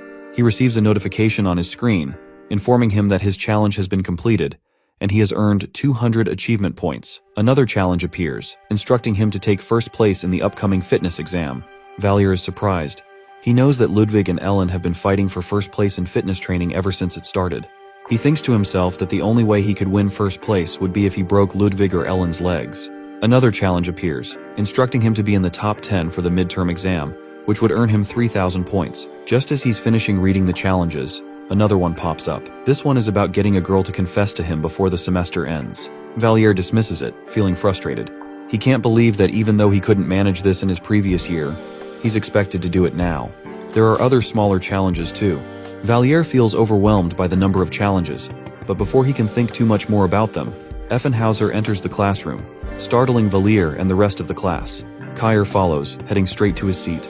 Effenhauser asks if all the students are present, and when the class responds, he asks the class representative, number 1, to gather everyone's admission applications. Those who haven't filled out their forms yet should stay behind, while those who have filled them out can submit them and leave the room. Valier notices Kair's expression and realizes that Kair won't cause any more trouble for him. Once Valier has submitted his form and leaves the room, He hears a voice shouting at a student, telling her to watch where she's going. Without even looking, Valir recognizes the voice as Erhi's, a male student. He looks back to see that Erhi is yelling at Scarlet, the only girl in the class with red hair, a feature that symbolizes ominous things. She has fallen, and her books are scattered on the floor. Erhi continues shouting at her, saying she shouldn't come his way again. Valier, now angry at Erhi for his rude behavior, runs to Scarlet and helps her up. He manages to control his anger, reminding himself that red hair in the demon world symbolizes courage and bravery, not something to be bullied for. Scarlet, despite her reputation as a bully due to her appearance, is not someone Valir feels should be treated that way. Lying on his bed, Valir scrolls through his notification pad, still processing everything that happened at school today. He's pleased with his progress, having gained new abilities like increased strength and mind reading, but he knows there's still more to do. Each achievement requires points, and he doesn't have nearly enough for some of the powerful skills he wants. His skills are still locked, and he realizes that without unlocking certain abilities, he won't be able to take first place in the fitness exam. To unlock those skills, he'll need to put himself in dangerous situations that will trigger his hidden abilities. He looks through his pad at the various skills available, like swordsmanship, archery, and mana attunement, each costing 2,000 points. He's surprised at how expensive everything is. He knows he won't be able to afford all of them right away, so he starts to consider which skills are most important for now. As he looks through the list of challenges, he spots one that makes him hesitate, asking a girl out and getting dumped. He scoffs at it, knowing he values his dignity too much to risk the shame, especially for just 200 points. But then his eyes fall on another challenge, and a small smile crosses his face. This one requires him to get a classmate to confess to him. It's worth 1,000 points, and Valir feels more confident that he can pull this off. Meanwhile, outside in the streets of the temple, Valir knows it's not just a place of learning. The streets are full of shops and markets, where people buy and sell goods, and there are many government buildings scattered about, showing how well organized and civilized the temple is. Among them, 3 students from the temple, Connor, Kyr, and Erhi, are sitting in one of the fancier restaurants, their meal laid out before them. Despite the luxurious surroundings, Kyr is still visibly upset, his mood heavy from the altercation with Valir earlier at school. Connor tries to convince him to eat, but Kyr refuses, pushing the food aside, still lost in his thoughts. Erhi, the only noble among the trio, watches the interaction quietly, his expression detached as he leans back in his chair. Unlike the other two, he carries himself with a certain level of composure that comes from his noble upbringing. He dismisses the issue, telling Kyr that he shouldn't waste his time worrying about Valir, whom he refers to as a wacko. The tension between the three is palpable, and their bond isn't one formed out of mutual respect or admiration, but rather a shared frustration with Valir, the outsider who has already caused a stir by angering all of them with his behavior. Though the three of them don't expect to get along this quickly, their bond starts to form when they learn that Kyr was punished for the fight, despite their expectation that Valir would face the brunt of the consequences. As they continue their conversation, and Kyr is finally eating, they notice some of the school ladies also inside the same restaurant, though not in the same section. One of them mentions that he believes their class has the most beautiful girls. The other two are surprised by this, and remind him that, according to the school rules, they aren't allowed to look at the girls outside of school in an inappropriate manner. Connor then asks who they think is the most attractive among the girls. One answers that it's the princess, a noble, while the other responds that it's Lady Rihanna. They continue discussing the girls when someone suddenly approaches them. They freeze, concerned that someone might have overheard them talking about the ladies. However, they're relieved to see that it's not a teacher but a student from their school, one about their age. She calls one of them out, handing him a letter. As he reads it, the letter reveals that she has feelings for him. She asks what he thinks of her, and he admits that he feels the same way, claiming it was love at first sight. She quickly rushes off, stating she is in a hurry, but will make time to meet him again. The other two, who are still outside but can hear the conversation clearly, realize that it's a love confession. Kyr, looking at himself in the mirror, wonders why a girl would choose the other guy over him, thinking he's more handsome. However, there's a twist. The girl who confessed to Connor is actually Valir, using a transformation skill to take on a different form in order to get a love confession from him. This was part of a challenge designed to help him pass. Kyr's notification pad then updates, revealing that he is not allowed to use any form other than Valir, which is known to everyone, unless given explicit permission. He is frustrated when he sees a new message instructing him to go on a date with Connor, using the same lady form. He would earn 1,000 points for completing the task. Kyr, irritated by this, decides to choose the challenge where he must write a love letter to a classmate and get rejected. Although it will be humiliating, he knows that completing challenges will earn him points and skills. He selects Ellen Artorias, known as A2, who he is certain will reject him no matter what. His plan is to drop the letter and be rejected, collecting his points.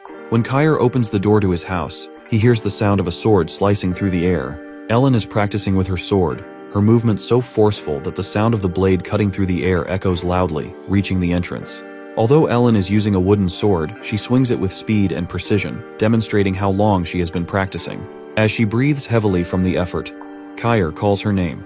She stops to listen, and Kyer thinks to himself that if he confesses to her, she might use the sword to beat him. But he quickly pushes the thought aside, convincing himself that the 1,000 points for completing the challenge are worth more than anything that might happen. He tells himself it's an investment in his future. With one hand, Kyer stretches out the letter he has carefully written, avoiding eye contact with her. He hopes she will read it, as he has put all his thoughts and feelings into it. Just as he expects, once she opens and reads the letter, she simply says no. Kyer mutters to himself that it went exactly as expected, then turns and leaves her house, while she resumes her training. He can't shake the feeling of being rejected so easily. Despite receiving his challenge points, he can't believe she turned him down without a second thought. At school the next day, they are outside for fitness training, focusing on swordplay for attacking enemies. Each student is given a wooden sword and 2 instructors. Although Kyer is physically present, his mind is still preoccupied with what happened the day before. He can't stop thinking about how he was too shy and timid to even look at Ellen when she was by his side. As he tries to push these thoughts aside, the female instructor moves closer to him and points out that he seems distracted. She shouts at him, asking if he thinks they're here to play. Meanwhile, on the other side of the training ground, Ellen is impressing the male instructor with her swift and graceful swordplay. The instructor claps for her and remarks that such skill is expected from a royal class student. As Kyer is being corrected by the female instructor, he is distracted, watching the male instructor praise Ellen. The female instructor, growing frustrated, shouts at him again, annoyed that he isn't paying attention to her instructions. Meanwhile, the male instructor remarks that Ellen isn't the only royal class student who applied for the training. He calls out Valier's name, Reinhardt A11. Valier answers from nearby, surprising the female instructor. She asks him again if he's sure, and he confirms. The male instructor then suggests that Valier and Ellen, as royal class students, should spar against each other, a form of training where just the 2 of them compete. To Valier's surprise, Ellen immediately agrees. The other students form a semicircle around them, eager to watch the spar. The students are excited, but Valier, already defeated in his mind, believes she will likely take him down within seconds. He figures it will be a fight he'll never forget. The female instructor is also excited, telling them that they should do whatever they like during the spar, and she will decide when to stop them.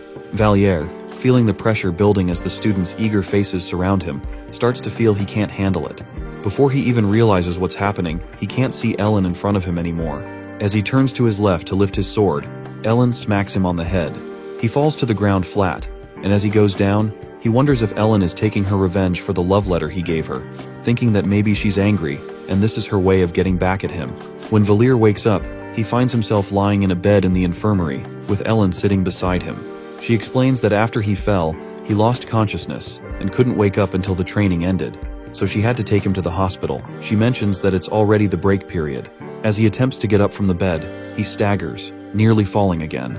Immediately, Ellen supports him, helping him as they head out of the room.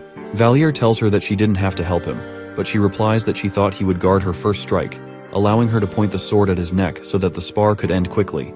However, she didn't realize he had no experience or training in swordsmanship. Valier senses that she's indirectly apologizing to him, and when he detects this, he quickly removes his hand from her shoulder. In an attempt to make peace between them, he suggests that they go out to eat since it's lunchtime. Ellen agrees immediately. They head to the east side of the temple, a place known for its traditional foods.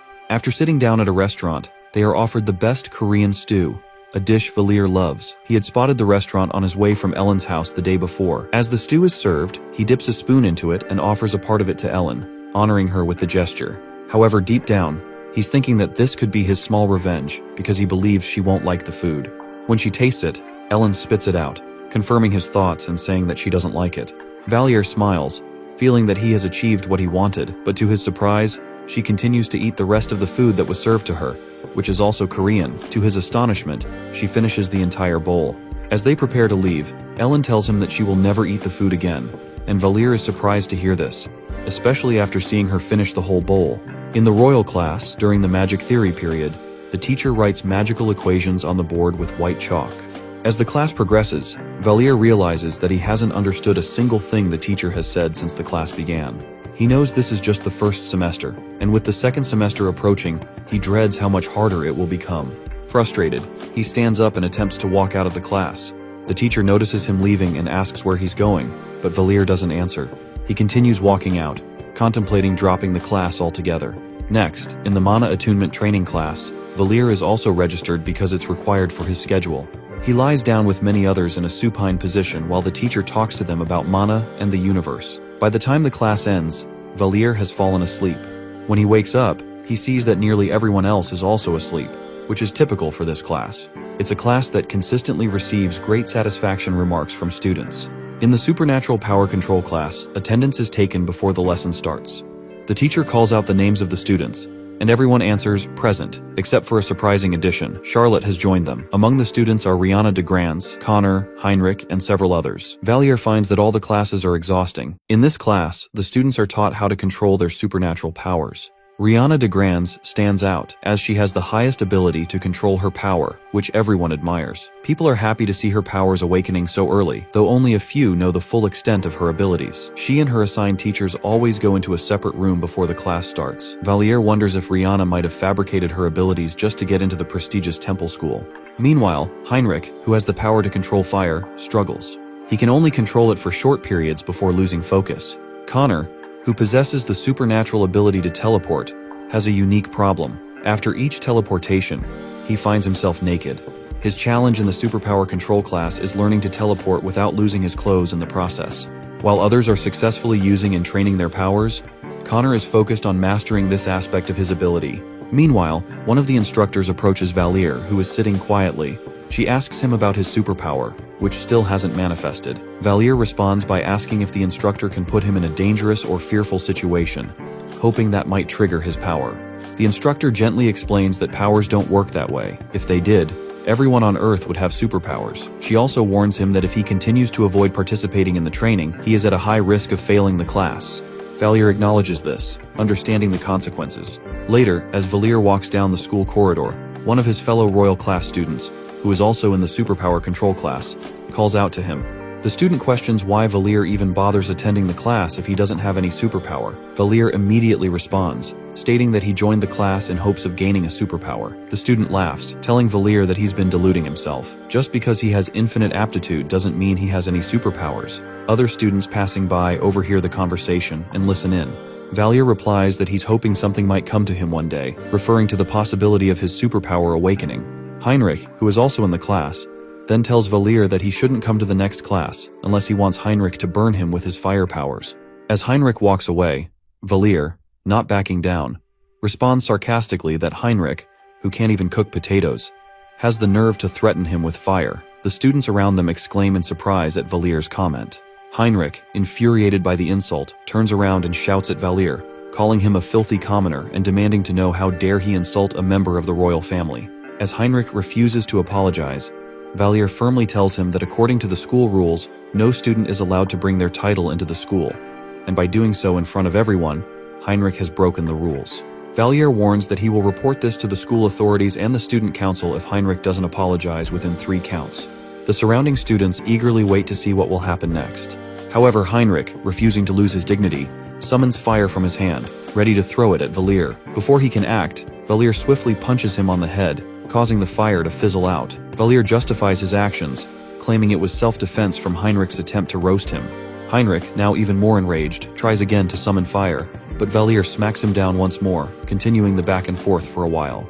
Heinrich finally attempts to get physical, but Valier knocks him down again and steps on his face with one leg, asking why Heinrich constantly bothers him when he has never done anything to provoke him.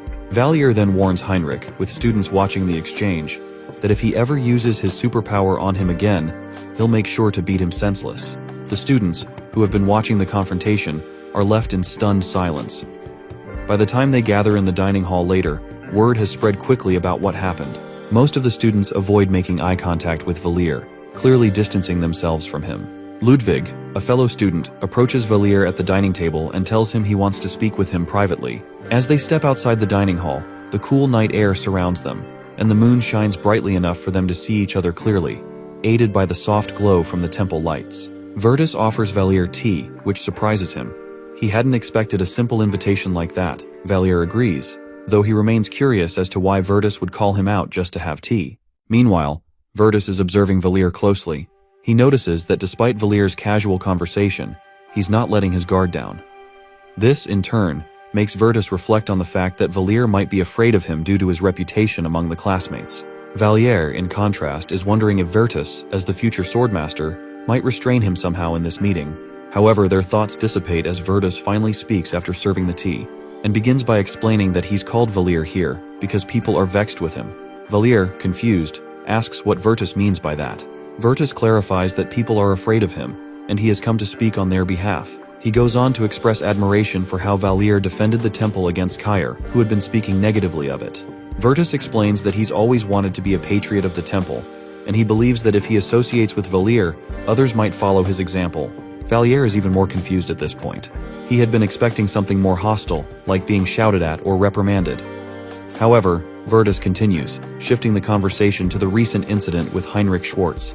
Virtus tells him that what Valier did to Heinrich was seen as rude and disrespectful. Some students are beginning to think that Valier treats people poorly because he has powerful connections or a secret family backing him. There are even rumors circulating that he might be an undisclosed member of the imperial family. Virtus then directly asks Valier if he really has such connections. Valier, now understanding the direction of the conversation, answers no, and Virtus nods in response. He goes on to explain that Valier doesn't need a family name or connections to stand up for himself. He tells Valier that, as far as he sees it, Valier is doing what anyone should do, standing up for himself instead of being bullied or looked down upon by his peers. Valier can sense the weight of Virtus's words lingering as he contemplates the conversation. Virtus's disbelief about his lack of family connections catches him off guard, but it also reinforces Valier's internal understanding that he's been living in a world where his confidence is often mistaken for something more. Virtus, though surprised, seems to grasp the truth in Valier's response. The way he holds his teacup becomes an indication to Virtus that Valier isn't lying. His manners are too simple for a noble to possess. Despite Virtus's warning that revealing such things might not bode well for him outside the temple, Valier remains steadfast. He isn't looking to hide behind the veil of connections. If something happens to him, he'll ensure Heinrich bears the blame, making the royal family's name a collateral casualty. The conversation takes a turn when Valier, standing by the moonlit window, reflects on why he loves the temple so much. It's more than just a place of learning. It's where someone like him, who came from the streets, could rise up purely on talent. Virtus, with his calculating mind, seems to respect Valier's loyalty to the temple, but his philosophy is different. He speaks cryptically about the caste system of ants, where rank and position are all that matters, and as someone in a higher position, he is allowed arrogance. Valier, ever perceptive, picks up on Virtus's underlying message, that he too is a person of rank who must assert control, regardless of the individuals around him. Valier, however, questions the need for such an attitude. Why does Virtus have to treat everyone below him with such disregard? Virtus counters, pointing out that Valier's eloquence and composure imply he's not from the streets, despite Valier's outward appearance. He's been pressed hard in this conversation, but Virtus warns that he will continue to dig into his past, trying to uncover who Valier truly is. In the end, Virtus leaves with a reminder to Valier to control his anger. As Valier watches him walk away, he can't help but mutter to himself that Virtus is a creepy guy. But Valier knows there's more to this interaction than just an odd conversation. Virtus has started to take an interest in him, and that could mean trouble, or perhaps an opportunity. Later, in sparring class, Valier's thoughts are interrupted by the stinging pain of a blow to his nose and head from his opponent's wooden sword. Blood spills onto the floor as Valier stumbles, trying to regain his balance. His head spins from the impact, but his mind replays Virtus's advice about controlling his anger. But Valier knows he can't lose control now, not in front of everyone, not with the instructor's eyes fixed firmly on him. His opponent grins, seeing Valier's staggered state as an opportunity to assert dominance, but Valier's resolve hardens. He won't let his anger take over. He needs to think clearly, despite the blood on the floor and the fire building in his chest.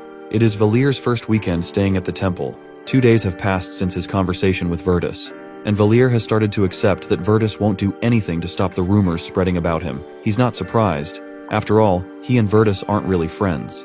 They're only acquaintances who can occasionally exchange a few casual words without any deeper connection. Valier has noticed something else about Virtus too. Virtus appears to be a truly kind and good-hearted person to everyone around him. He treats others with warmth and gentleness, and people seem naturally drawn to him.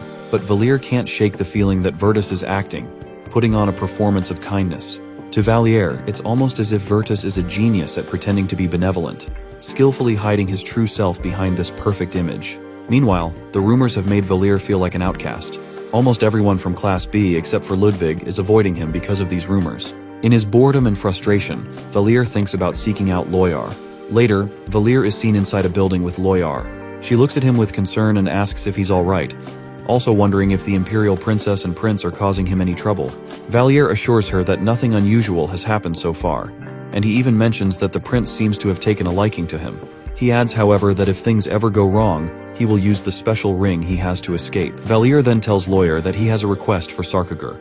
He suspects that the princess might have some kind of hidden supernatural power, and he doesn't like that he doesn't know what it is. He feels uneasy about this mystery and wants Sarkagur to investigate the matter quietly.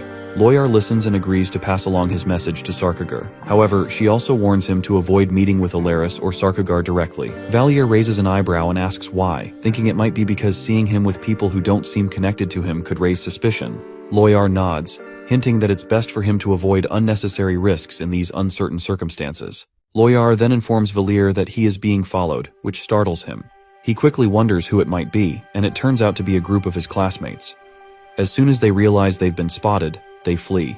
Loyar decides to let them go for now, but warns Valier to be more careful when moving around on his own from now on.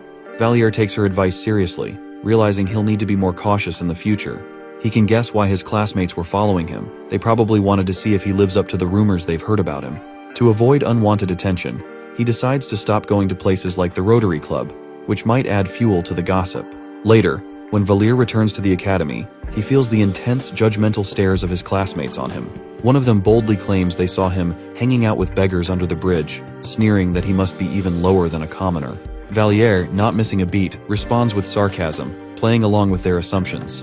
Valier's confidence stuns his classmates. Without missing a beat, he warns them that they shouldn't dare use his background to harass him. With a cold tone, he hints that he could be much nastier than they might think, even implying he might go as far as stabbing them in their sleep if they pushed him. He tells them it's unwise to mess with someone who has nothing to lose.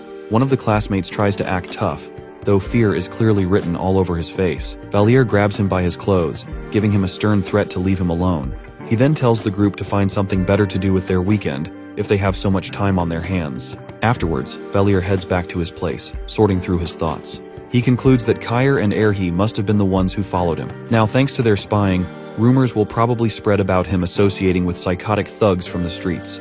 He sighs, realizing these rumors are only going to worsen his reputation. Just then, there's a knock on his door. He assumes it's Kair and the others, which only fuels his irritation as he heads to answer it. But when he opens the door, he finds Ellen standing there instead. She informs him that an upperclassman is asking for him at the training grounds. Valier follows Ellen to the training grounds, where he spots a female senior disciplining his classmates. Ellen joins the others, resuming her own punishment without complaint, but Valier simply stands there, unmoved. The senior, noticing his defiance, yells at him to get down on the floor, clearly trying to assert her authority. Valier, however, remains unfazed. With a calm but challenging tone, he responds that he won't take orders from a brat like her. His bold reply shocks her, leaving her momentarily speechless. The other students look on, surprised by his refusal to comply, and the nerve he shows in standing up to an upperclassman. The upperclassman, stunned by Valier's boldness, demands if he even knows who she is. Valier simply smirks, and for a moment, he considers flicking her forehead if she doesn't back off. The senior, growing timid at his unwavering confidence, realizes she can't intimidate him, and mutters that he'll regret this before dashing off. Once she's gone, Valier turns his attention to his classmates, who are still doing the punishment exercises. He asks them what's actually going on. One of them explains that this punishment is a long-standing tradition in Class A, passed down for generations. It's meant to remind students to leave their social rank at the door while at the temple. As part of this tradition, an upperclassman who comes from a commoner background takes the role of enforcing it, setting an example to prevent anyone from trying to pull rank or assert superiority based on their status. Valier listens thoughtfully, understanding now that the punishment isn't just about authority. She's even gone as far as adding a rule that they must lose to Class B, further frustrating some of the students. As Valier stands apart, Harriet approaches him, clearly concerned. She asks if he's prepared to take responsibility if things go wrong, warning that the upperclassman will be even less forgiving after his defiant act. But Valier seems entirely unbothered. He shrugs and tells her that the upperclassmen can't stop them from attending class or getting rest, and that if any of them dare to lay a hand on him, they can simply report it to the teachers. Valier goes on to say that, having grown up on the streets, he has his own self-respect and isn't a coward like the others who comply out of fear. And Harriet, feeling both irritated and anxious, snaps back at him, shouting that if his actions disrupt her school life in any way, she'll make him pay for it. Valier's eyes narrow, his gaze turning cold. He warns her that if she tries to mess with him, he'll pay her back in kind. Without hesitation, he even calls her a bird brain, showing just how little her threat affects him. Just as Harriet prepares to retort, a group of upperclassmen barges into the training grounds with Rudina. Their leader steps forward, demanding to know who dared to talk back to Rudina. Rudina points directly at Valier, and the leader's eyes narrow as he sizes him up. Without hesitation, the leader asserts that he doesn't care how high Valier might rank on the noble ladder. But Valier cuts him off, clarifying that he's neither noble nor from the imperial family, just a bum from the streets. Boldly, Valier asks if the leader has a problem with that. The leader smirks and asks what makes Valier think he can disregard the rules followed by the nobles and royals. Valier coolly replies that it doesn't matter where he comes from. What matters to him is having his own dignity. Irritated, the leader suddenly punches Valier in the stomach, then follows up with a smack to his face, sneering that as a student in the royal class, it's his duty to follow royal class customs. Valier, refusing to back down, tries to land a punch, but the upperclassman dodges and retaliates with another strike, launching into a beating. However, in a swift move, Valier surprises everyone by reaching down and grabbing the leader in a sensitive spot, clenching tightly. The leader cries out in agony, and some of his friends move forward to intervene, but Valier warns them to stay back, threatening to crush it totally if they take another step. The friends exchange uneasy glances, and at the leader's urgent nod, they reluctantly back off, realizing they're at Valier's mercy. Valier releases his grip, watching the leader's pained expression turn submissive. He smirks, feeling that his message is clear. He's not someone to be messed with. He leans in, warning the leader that if he dares to mess with him again, he'll make sure he loses that thing for good. Turning to Rudina, he gestures for her to take the leader away, asserting his dominance. Before Rudina can react, another upperclassman steps forward. Calm and composed, she introduces herself as Adriana, a second year in the royal class. She tells Valier not to escalate the situation further, explaining that the upperclassmen don't truly want to punish the first years. It's a tradition that's been passed down, and they're under pressure to keep it going. She adds that Rudina, despite her tough stance, is actually a kind person, and only acted on the orders of the upperclassmen. If she refused, the third years would step in to enforce the tradition with even harsher methods. Valier, however, remains unfazed. With a dismissive wave, he states that the third years are welcome to try, and he even invites them to come Monday night. He scoffs, wondering aloud if they'll be brave enough to make Virtus himself drop to the ground. Adriana watches him closely, sensing that Valier is different from the others, and not someone easily intimidated. She sighs but decides not to press the issue further, recognizing that forcing him won't achieve anything. Valier meets with Virtus later, and the two engage in a brief but pointed conversation. Virtus confirms that there is indeed a custom like the one Valier encountered with the upperclassmen in the royal class, and he had been wondering when they would make their move. He asks Valier what his plan is if the upperclassmen show up on Monday. Valier, maintaining his cool, confidently replies that the upperclassmen won't come. However, if they do, it would only make them look ridiculous. He explains that they would never dare strike an imperial prince, especially one who refuses to comply with their demands, as it would create a scandal. But, on the other hand, if they back down, it would make them look weak and even worse. He smirks, certain that either way, they will be caught in a no-win situation. Virtus listens to this, and after a moment of reflection, remarks that Valier's actions could be seen as a significant betrayal, a big sin in royal terms, since he had essentially sold him out as a prince. Virtus goes on to say that, under normal circumstances, he would annihilate Valier's entire family and relatives for such an offense. Instead, Virtus decides that it's only fair to call in a marker, as Valier owes him a favor. With a smirk, Virtus asks Valier to keep an eye on Charlotte. Valier, understanding the gravity of this request, agrees without hesitation. On his way back to his room, Valier reflects on the fact that Harriet had apparently whined to Virtus about him. He finds it somewhat amusing, though the thought also leaves a bitter taste in his mouth. As he walks through the hallways, he spots Harriet sitting at a table, enjoying a quiet tea break. She seems deep in thought, unaware of his approach. An idea strikes him, and a mischievous grin spreads across his face. He decides to tease her a bit. As he passes by, he casually calls her bird brain. The moment the words leave his mouth, Harriet's reaction is swift and immediate. She glares at him, her face turning slightly pink as she scowls. She snaps at him, reminding him that she had already told him not to call her that. Valliere, unfazed, calmly explains that he was in the middle of a monologue when she interrupted. He then adds that he thought she was bright, but now he realizes she's just a bird brain. Harriet, now visibly irritated, tries to defend herself. She accuses him of trying to provoke her, hoping she'll use her social status to cause trouble and earn penalty points. Valliere, however, doesn't take her seriously. He tells her she's overthinking it, and that he didn't have such an elaborate plan in mind. He brushes off her concerns with an easy nonchalance, but adds, almost playfully, that the way she overreacts is actually quite cute. The words hit her harder than he expects. Harriet's face flushes a deep shade of red, and she stammers, clearly flustered by his casual comment. Valliere, noticing her reaction, doesn't miss a beat. He goes on to remark that she should act her age and stop being so childish. But despite his teasing tone, there's a hint of fondness in his words, as if he enjoys seeing her this way. With a final teasing glance, he turns and heads to his room, leaving Harriet behind in a stunned silence. On Monday, before class begins, a group of second-year upperclassmen arrive at Class 1A. At the front of the group is Ard de Gretus, the heir to the Gretus family, with an air of determination and anger. Before he steps forward to address Valliere, the other students fall silent, sensing the gravity of the situation. Ard is clearly seeking a confrontation. Ard places his gloves on the table, a symbolic gesture of challenge. His presence commands attention, and he makes it clear that he holds Valliere responsible for an offense to his honor that occurred a few days ago. The tension in the room is thick as everyone waits to see how Valliere will respond. Ard gives him the choice of time and place for the duel, making it clear that their dispute will be settled with a formal challenge. Valliere, without hesitation, agrees to the duel. His calm acceptance surprises those around him, especially Rudina, who had anticipated a more drawn-out response. Valliere's lack of concern is almost unsettling, as he remains composed in the face of such provocation. Ard, sensing Valliere's confidence, warns him that he won't be treated lightly this time. He intends to make Valliere pay for the previous humiliation and will not allow him to escape easily. Rudina tries to approach Valliere, her expression filled with concern as she warns him about the gravity of the duel. She explains that Ard de Gretus is no ordinary opponent. He's ranked third in Class A of the second year, which means he's not only skilled but could easily push someone like Valliere to the edge, potentially even killing him in the process. Her voice is filled with genuine worry for Valliere's safety, but he simply shrugs off her concerns, barely acknowledging the threat. Valliere responds that he doubts Ard would take things that far. His indifference to the danger surprises Rudina, who can't understand why he would agree to a duel with such high stakes, especially considering his lack of evident talent. She presses him, suggesting that he could still back out and apologize to Ard if he feels threatened. She even suggests he could beg for forgiveness to avoid a dangerous confrontation. However, Valliere's response is firm and without hesitation.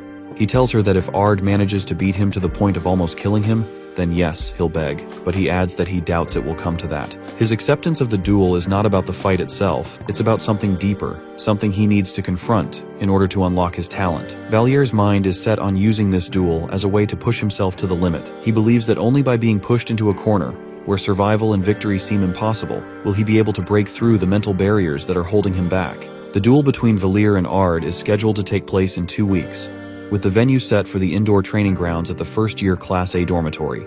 As the participants have agreed, Effenhauser will act as the official witness, ensuring that the event is fair and that there are no misunderstandings. The news of the upcoming duel quickly spreads, reaching not only the first-year students but also Class B. Ludwig, a fellow student, approaches Valliere during the training, concern etched on his face. He pleads with Valliere to reconsider and beg for forgiveness from Ard instead of going through with the duel. Valliere, however, remains firm in his stance, replying that it's not as simple as that. Despite his calm demeanor, it's clear that the pressure is starting to take its toll. By the end of the physical training session, Valliere is completely exhausted, his body drained from the intense workout. As Valliere makes his way back to the classroom, he's handed a letter by Charlotte, who coldly states that he should remain in his classroom after school. She doesn't elaborate further, leaving him to wonder what this could be about. The note feels strangely formal, and Valliere can't help but recall that this is the first time they will be speaking since the incident at the Demon King's castle. He sits at his desk, his thoughts racing, trying to prepare himself for whatever Charlotte has planned. He knows that whatever conversation awaits them, it won't be a simple one. He anticipates that it might be about the duel, or perhaps about something more personal. The door to the classroom opens, and Charlotte enters, her presence commanding and composed as always. Without any small talk, she walks up to Valliere. He asks what she wants, expecting some form of clarity, But instead, Charlotte's response is cryptic. She simply states that she knows exactly who he is. Valliere feels a wave of nervousness wash over him when Charlotte speaks. For a moment, he wonders if she knows who he really is. His heart races as he tries to keep his cool and asks her what she means by her statement. Charlotte, however, remains calm, almost detached. She tells Valliere that she doesn't usually associate with people like him, but after hearing that he's from the streets, she decided to look into him. Through some careful investigation, she found out that he is connected to the Thieves Guild, the same group that funds the Rotary Club. This shocks Valliere, who had thought his past would remain hidden.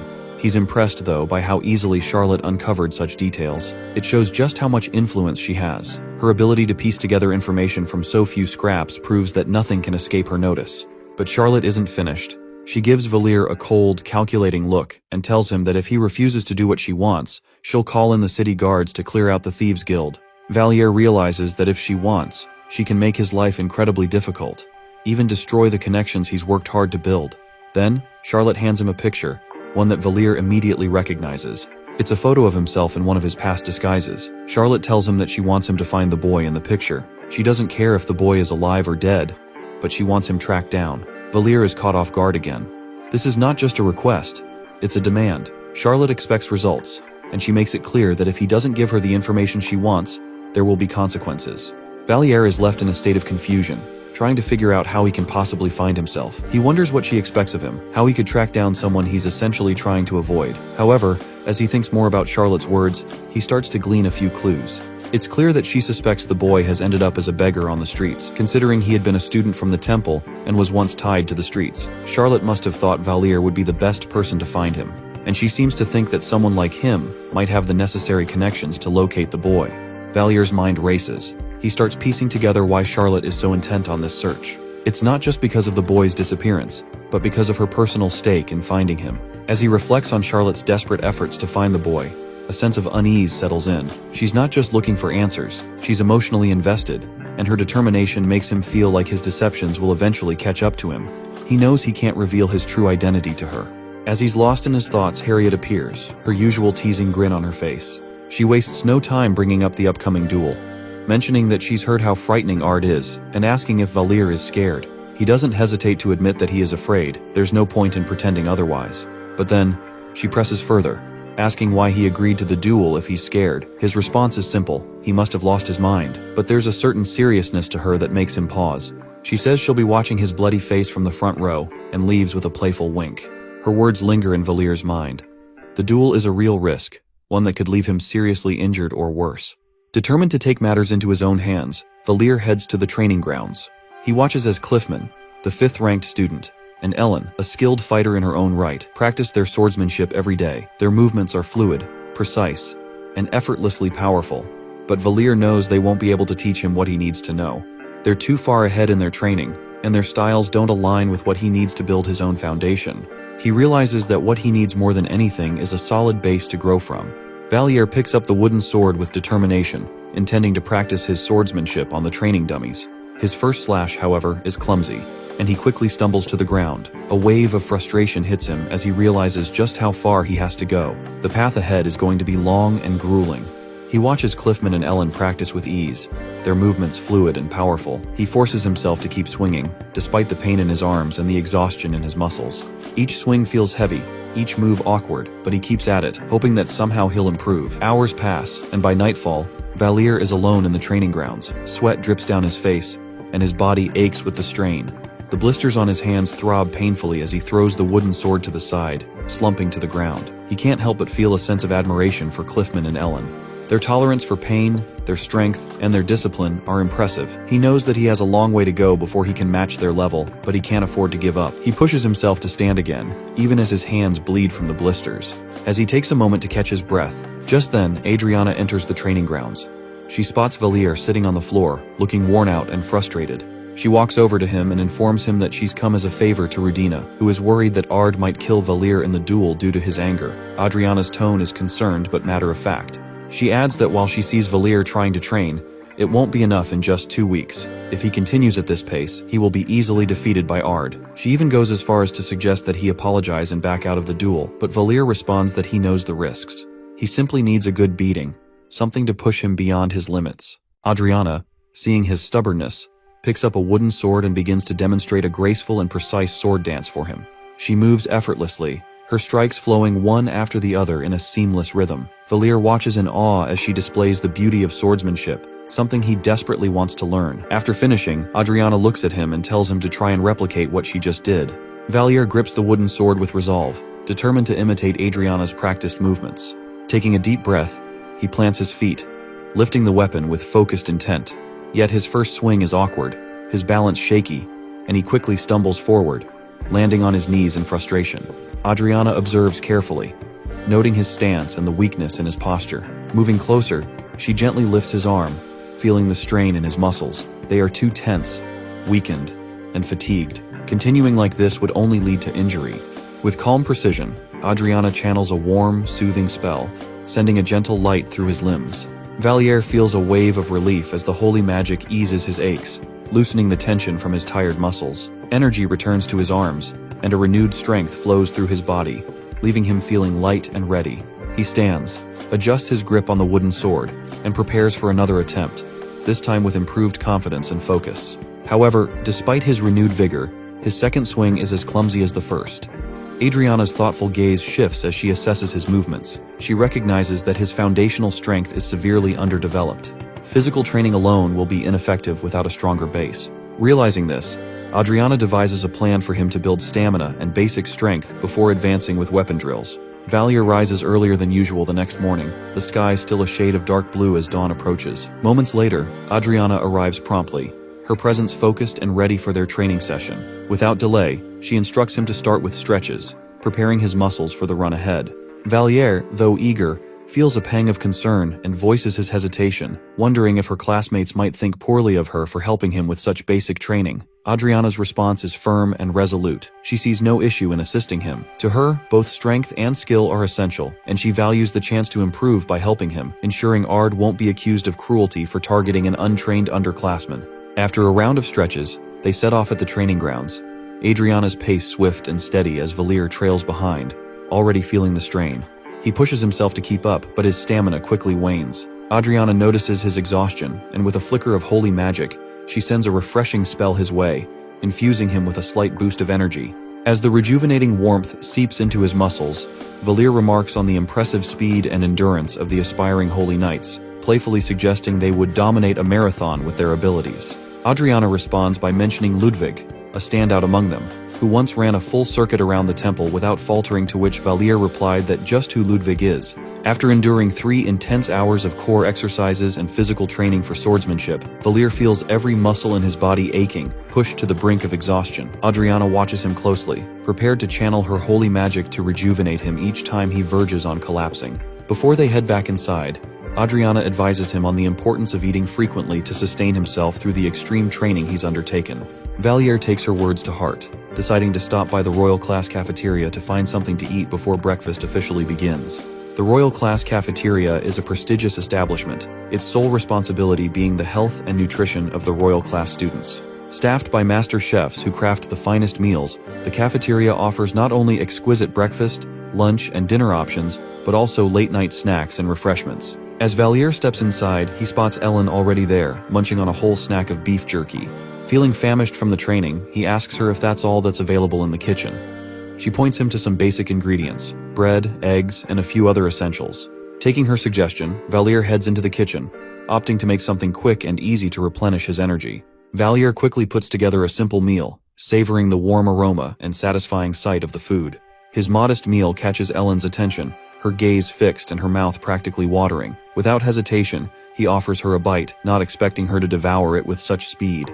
As he watches in astonishment, Ellen eats with a voracious appetite, and before he can react, more than half of his food has disappeared. Shocked, he manages to ask her to slow down, but she continues at the same pace, finally looking up to say she was simply hungry. Slightly exasperated, he asks her if they'll be in the same classes today. She confirms they will, and he makes a plan to get back at her, inviting her to lunch afterward, where he'll ensure she tries Cheonggukjang again. Back in his room, Valere prepares for the day, slipping into his uniform with a newfound sense of determination. The training, though grueling, is already starting to yield results, a glimpse of the progress he's capable of making. The impending duel, he realizes, is only a small milestone on his path. It marks a beginning, a chance to demonstrate that he's more than a talentless individual with only wit to rely on. He's determined to cultivate true skill, knowing his body will continue to grow and strengthen with each hour he dedicates to his training. A sense of urgency presses on him to awaken his hidden ability of self-deception as soon as possible. As Valier watches Ellen struggle through their lunch, he can't help but feel both amused and perplexed. She seems visibly uncomfortable with the strong flavors of the cheonggukjang he's served, yet she stubbornly presses on, perhaps out of pride or sheer determination. He smirks, realizing she could have declined, but the fact that she followed him to the cafeteria anyway piques his curiosity. Does she have a hidden fondness for free food? Playfully, he teases her for freeloading, hinting that she might simply be here for the meal. Ellen shoots him a sharp look, retorting that she'll buy him lunch next time, an offer that surprises him with its sincerity. Yet Valier's training and plans extend beyond mere rivalries or small paybacks. The gate incident, a looming catastrophe he himself had woven into the storyline of his novel, drives his dedication. He isn't training this hard just to prove himself against an arrogant upperclassman. He's preparing for the apocalyptic event he knows is coming. In that scenario, countless lives will be on the line, and survival won't be guaranteed for anyone who lacks strength or skill. The frustration of his current weakness gnaws at him, intensifying his resolve. He's intent on being more than a talentless character. He wants to be someone with both a sharp edge to his personality and the strength to wield it. Later, back in the cafeteria, Valier spots Ellen devouring an impressive pile of sausages. Her appetite catches him off guard, and he notices the snack counter is completely empty, raising his suspicion that she's already raided the snacks earlier. Amused yet again, he observes her chomping away, realizing she's eating the sausages cold, straight from the refrigerator. Curiosity gets the better of him, and he asks why she didn't at least warm them up. Ellen, entirely unbothered, admits she doesn't know how to use the stove. Deciding Ellen might benefit from a little culinary guidance, Valier takes it upon himself to teach her some basic cooking skills. As they set up in the kitchen, he watches in astonishment as she chops ingredients with a surprising level of skill, her knife work almost akin to that of a trained temple chef. Guiding her through each cooking step, he's impressed by how quickly she catches on, and soon enough, they've whipped up a simple meal together. As soon as they sit down, Ellen digs in immediately, ignoring the steam rising from her plate. The food is still scalding, and she recoils slightly, reaching for her water as Valier quickly fetches more to help her cool down. Despite the minor setback, Ellen devours the meal with her usual enthusiasm, visibly pleased with the result. After finishing, Valier heads back to his room, only to find an unexpected visitor waiting for him. A maid stands by the entrance, her posture formal and her gaze steady. He hesitates, immediately questioning if she's from Virtus or Charlotte, two households known for occasionally sending attendants. But before he can ask, the maid steps forward, gently closing the door behind him. With a graceful nod, she introduces herself as Sarkagur. Her presence, self-assured and poised, takes him by surprise, and he can't help but wonder how she managed to slip into his room undetected. Seeing the curiosity in his expression, Sarkagur assures him that it was a simple matter, and she informs him that she will be coming to see him personally from now on. Sarkagur, with her calm and composed demeanor, informs Valier about the hidden supernatural power that the princess, Charlotte, supposedly possesses. According to Sarkagur, there are rumors and suspicions among the prince's faction. Some doubt the existence of Charlotte's powers, believing she might be feigning or exaggerating her abilities. This skepticism has led to a veil of secrecy around the topic, even preventing the prince himself from knowing the truth about his sister's mysterious gift. Only two people, besides the emperor, are aware of the specifics. Mustang, the homeroom teacher of Class B, who has been entrusted with keeping watch over the royal students, and Charlotte's specially assigned instructor for the supernatural arts. Listening intently, Valier begins to piece together the situation. If Charlotte indeed possesses such powers, they are likely unsettling or dangerous, which might explain the heavy restrictions and secrecy. He wonders what kind of ability would be deemed too problematic or unsettling to reveal, even within royal circles. The sheer mystery surrounding it adds an ominous air, and he feels a growing curiosity mixed with caution. Turning to Sarkagur, Valier suggests halting the investigation if there is any real risk involved. He doesn't want Sarkagur getting into trouble over something they'll likely discover in time, especially given how tightly the palace has contained the knowledge. With a thoughtful pause, he then brings up Charlotte herself, mentioning that she seems to have been seeking him out recently. Sarkagur's concern for Valier's safety deepens, urging him to leave the situation behind altogether. But Valier, ever calculating, dismisses the idea, knowing that abandoning his post might save his life, but would spell the end of the Rotary Club he's worked hard to establish. Seeking Sarkagur's perspective, he muses about faking his own death as an escape strategy, even contemplating the possibility of leaving fabricated evidence to make his supposed demise seem credible. However, he quickly realizes that deceiving the princess in this way might backfire. If Charlotte believes he has fulfilled his purpose, there's a high likelihood she'll dispose of him regardless, deeming him either expendable or, worse, a potential threat if he refuses her demands. Weighing his options, Valere makes a shrewd decision to play a more subtle game. Instead of fully complying or outright refusing her, he will ration information, keeping her interest piqued but never fully satisfied. This way, Charlotte will continue to rely on him, seeing him as a useful asset rather than a disposable pawn. By carefully controlling the flow of information, he avoids making her a direct adversary while securing his position. He is determined not to cross her openly. Becoming her enemy would be far too dangerous, but he also intends to keep his distance from becoming her mere tool. Valere's mind then shifts to Virtus, understanding that the prince might eventually take an interest in him. If he positions himself carefully, he could manipulate both Charlotte and Virtus to his advantage. Observing their calculating natures, Valere comes to the unsettling realization that, regardless of who takes the throne, both siblings would rule with the same relentless ambition. With this insight, he senses an opportunity to wield influence, slipping between the two powers for his own gain, to which Sarkagir was impressed by Valere's thinking. During a quick break in their training, Valere watches Adriana closely, amused by the irony that she, so devoted to her role as a holy knight, unknowingly trains the very person who will one day become the next demon king.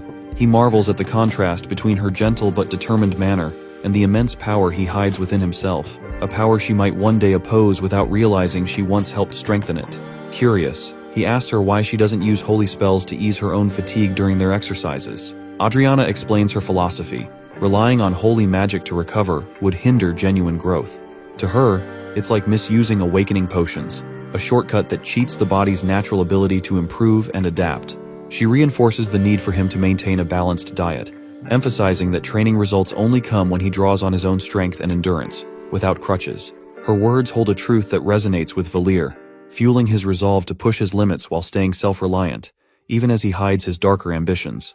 As they prepare to resume, Valere's gaze shifts to Ludwig, who's chatting with two female students nearby. In the original storyline, Ludwig would typically be caught up in Class A's taunts and provocations, pushing him toward his own development and hardships. But because Valere has taken on a more active role in his interactions with Class A, Ludwig has now become somewhat of an overlooked figure, no longer the center of conflict, and instead a quiet observer. Seeing Valere lost in thoughts, Adriana called out to him so they could continue the training. Valere was standing in the kitchen, looking at Ellen in surprise as she confidently told him she was going to cook beef stew. He watched as she began cooking. He immediately noticed it was too salty. Not wanting to waste the meal, he decided to take over and finish the cooking himself, adjusting the flavors to make it better. Afterward, Valere asked Ellen to taste it, and when she did, she smiled and said it was good. Valere was pleased. Valere jokingly told her that she should be thankful the temple accepted her, or her parents might have gone broke trying to feed her with how much she ate. Ellen shot him a glare, not at all happy with his teasing. She quickly snapped back, saying that she never wanted to come to the temple in the first place. It was the temple that wanted her here. Valere couldn't resist continuing to poke fun at her, which only made her more upset. In retaliation, Ellen decided to get back at him in a way that made Valere regret his teasing. She began to cruelly teach him swordsmanship, pushing him harder than he expected as payback for his constant teasing. Ellen doesn't just criticize Valere's swordsmanship, she points out everything that needs fixing. She's precise in her instructions, noticing the smallest mistakes in his form and technique. She gives him clear advice on how to adjust his movements, telling him how to hold the sword properly, how to step with the right timing, and how to use his body more effectively in combat. What really surprises Valere is that she doesn't stop there. She also spars with him, offering him the chance to practice against a moving target. Training with someone who can move and react to his actions is far more helpful than he had imagined. He soon realizes that sword fighting isn't just about strength or speed, it's about coordination. 2 days before the duel, Ellen sets up a unique training exercise for Valere. She tells him to hold his sword while she strikes it repeatedly. With each hit, she notices his grip is incredibly weak. Ellen warns him that if he loses his sword during the match, it will be over for him. After a while, the sword breaks in half, surprising him. He stares at the broken pieces, unsure of how it happened. Ellen explains that the practice swords are purposely weak. The temple doesn't want students to have weapons that could cause serious harm. Valere walks over to grab another practice sword, but Ellen stops him. She tells him that if he continues this way, he will definitely lose the duel. Valere, feeling frustrated but accepting the truth, admits that he knows he's not ready. But Ellen doesn't stop there. She tells him there is still a way for him to win. Valier is intrigued, wondering what she means. Adriana hands Valier a bottle of water, and he thanks her as he takes a drink. She then praises him for how well he did during training, encouraging him to stay in his best condition and avoid doing anything strenuous before the duel the next day. Valier nods in agreement, taking her advice seriously. However, despite Adriana's words, Valier can't shake the feeling of unease. Tomorrow is the day of the duel, and he finds himself deep in thought. His mind drifts back to when Ellen had mentioned that there was a way for him to win, but she never gave him the full details. He starts to wonder what that way could be. In his confusion, Valier turns to Adriana, asking if she might know what Ellen meant. Adriana, however, shakes her head, telling him she doesn't know. Valier's heart sinks. If Adriana doesn't know, then he feels hopeless. He admits to her, a bit defeated, that if he loses tomorrow, then that's just the way it is. Even though Valier feels defeated, he can't ignore the progress he's made thanks to both Adriana and Ellen. His training from the past week has definitely improved his skills, and he can see it in his status dashboard. Yet, as he looks at his stats, something catches his eye. A F+ in combat ability. The grade makes him feel even more pathetic, reminding him of how far he still has to go. Feeling dispirited, Valier can't help but be frustrated. His stats haven't improved as much as he hoped, and the vague talent that has appeared seems to be of little help. The next day arrives, and Valier is surprised by the crowd gathered to watch the duel. It's not just his classmates. There are many more students than he expected, including first years, and even a good number from Class A. Harriet and other members of Class A are already present, though Virtus and Rihanna are nowhere to be seen. Some students from Class B are also there, along with a few unfamiliar faces. A few of Valier's friends cheer him on, expressing their belief that he can win. However, his confidence falters as he notices Charlotte in the crowd, glaring at him. Her stare sends a shiver down his spine, making him feel uneasy. Harriet, as always, taunts him, reminding him that he should prepare for a thorough beating.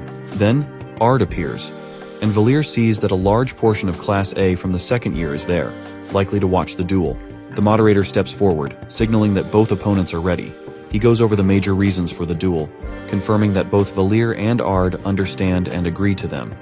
Then he asks them to state what they wish to gain from victory. Ard is the first to speak, his voice cold and confident.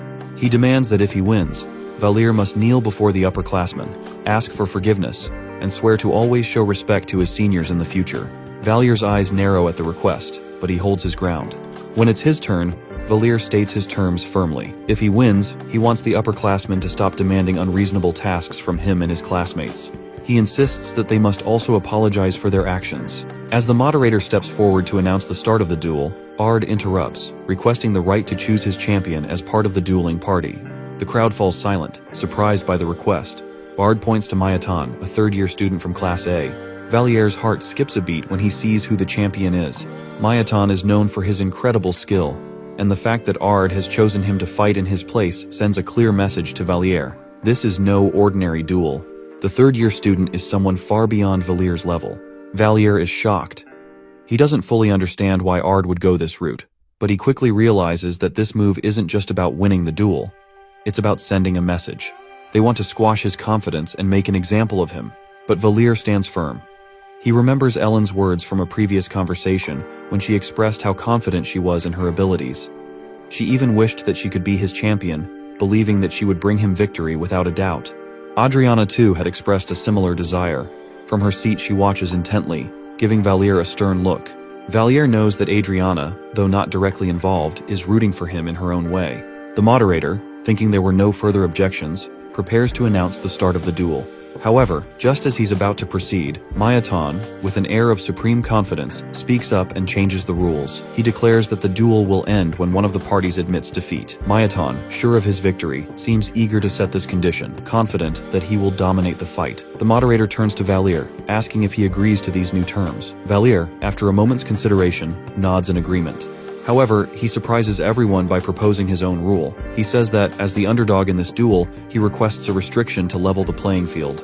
He admits he's uncertain who to choose as his champion, between Ellen and Adriana, and seeks a way to ensure fairness. The moderator looks at both parties before making a decision. He announces that, in light of the new rule, Mayatan will be forbidden from using his left hand during the duel.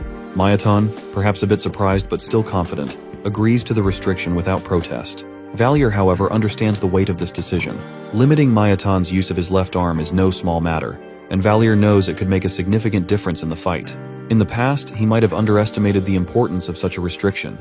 But after his intense training with Ellen, he recognizes just how much of an advantage even a small restriction can create.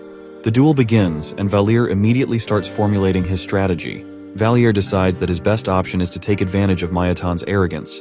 He plans a surprise attack when Mayatan lets his guard down, believing he has the fight in the bag. However, as the duel progresses, Valier is shocked by the overwhelming strength Mayatan displays, even with his left hand tied behind his back.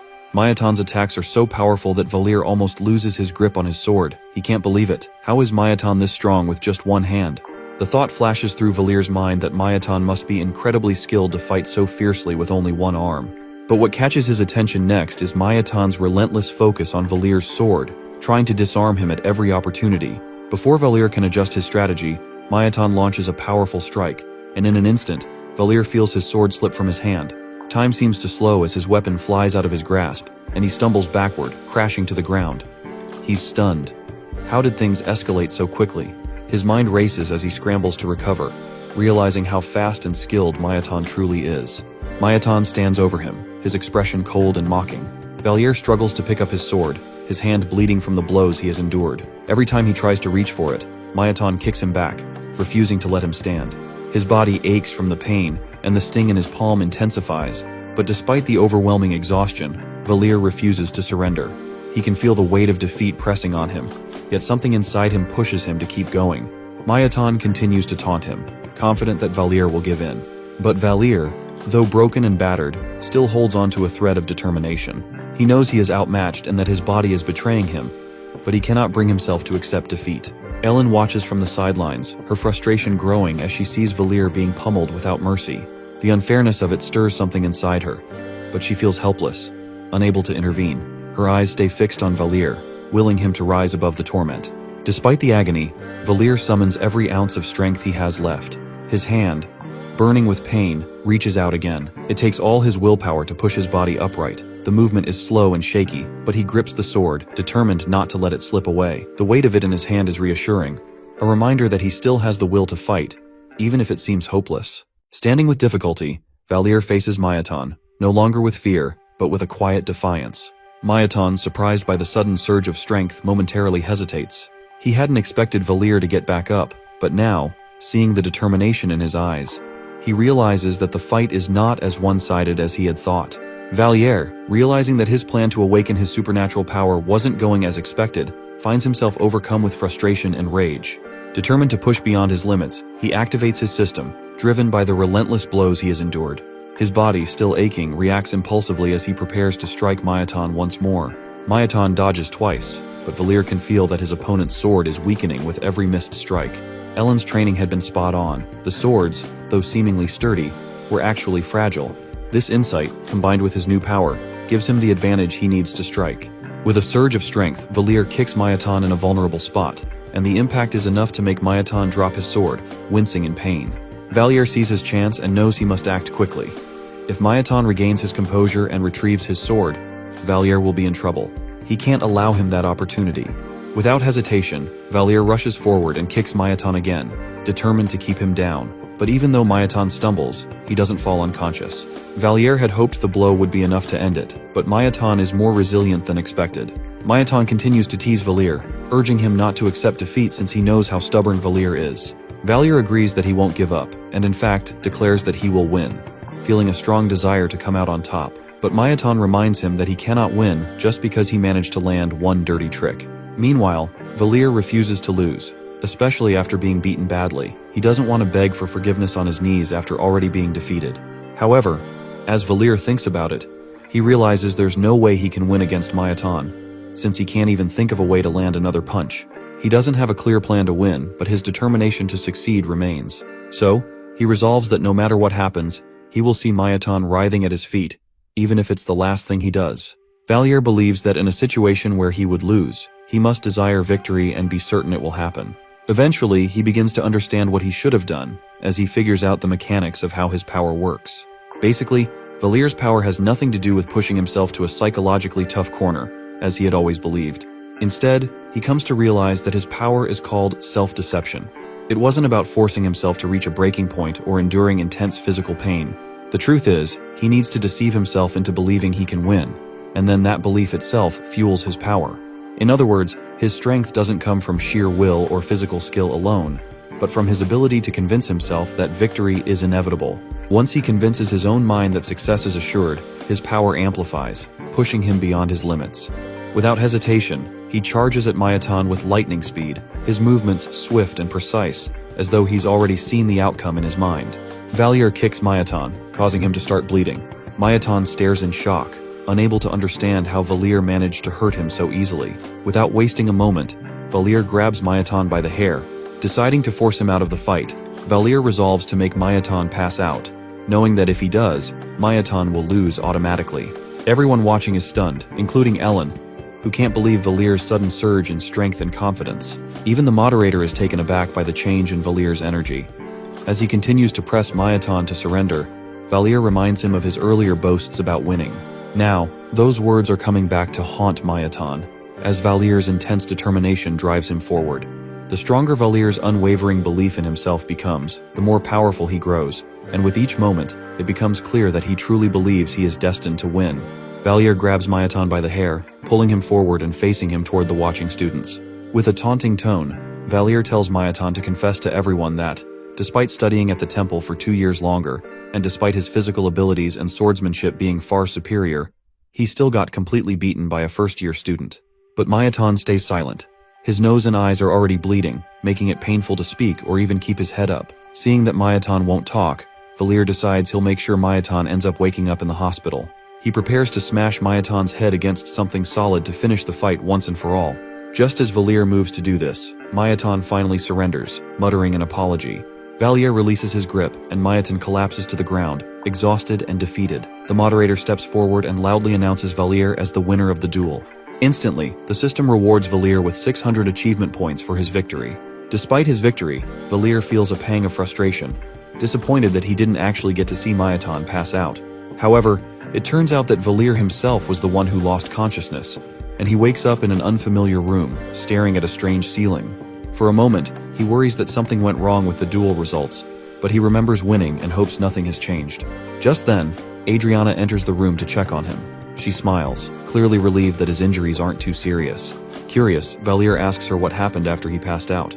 Adriana explains that right after his victory was announced, he suddenly fainted, so they brought him to recover. Valier then learns from Adriana that he's actually in the dormitory recovery room, not in the hospital, as he had initially assumed.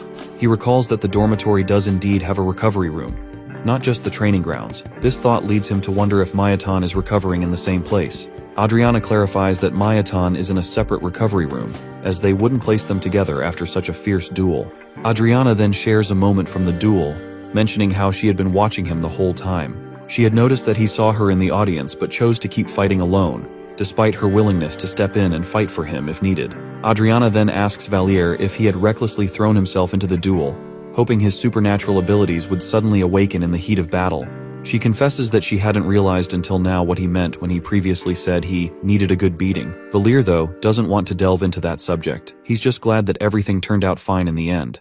But Adriana isn't ready to let it slide. She tells him that his plan was reckless, and that if he hadn't been lucky enough to unlock his supernatural powers at that moment, things could have ended very differently. She reminds him that training his abilities over the next 6 years won't work if he keeps putting himself in danger like that.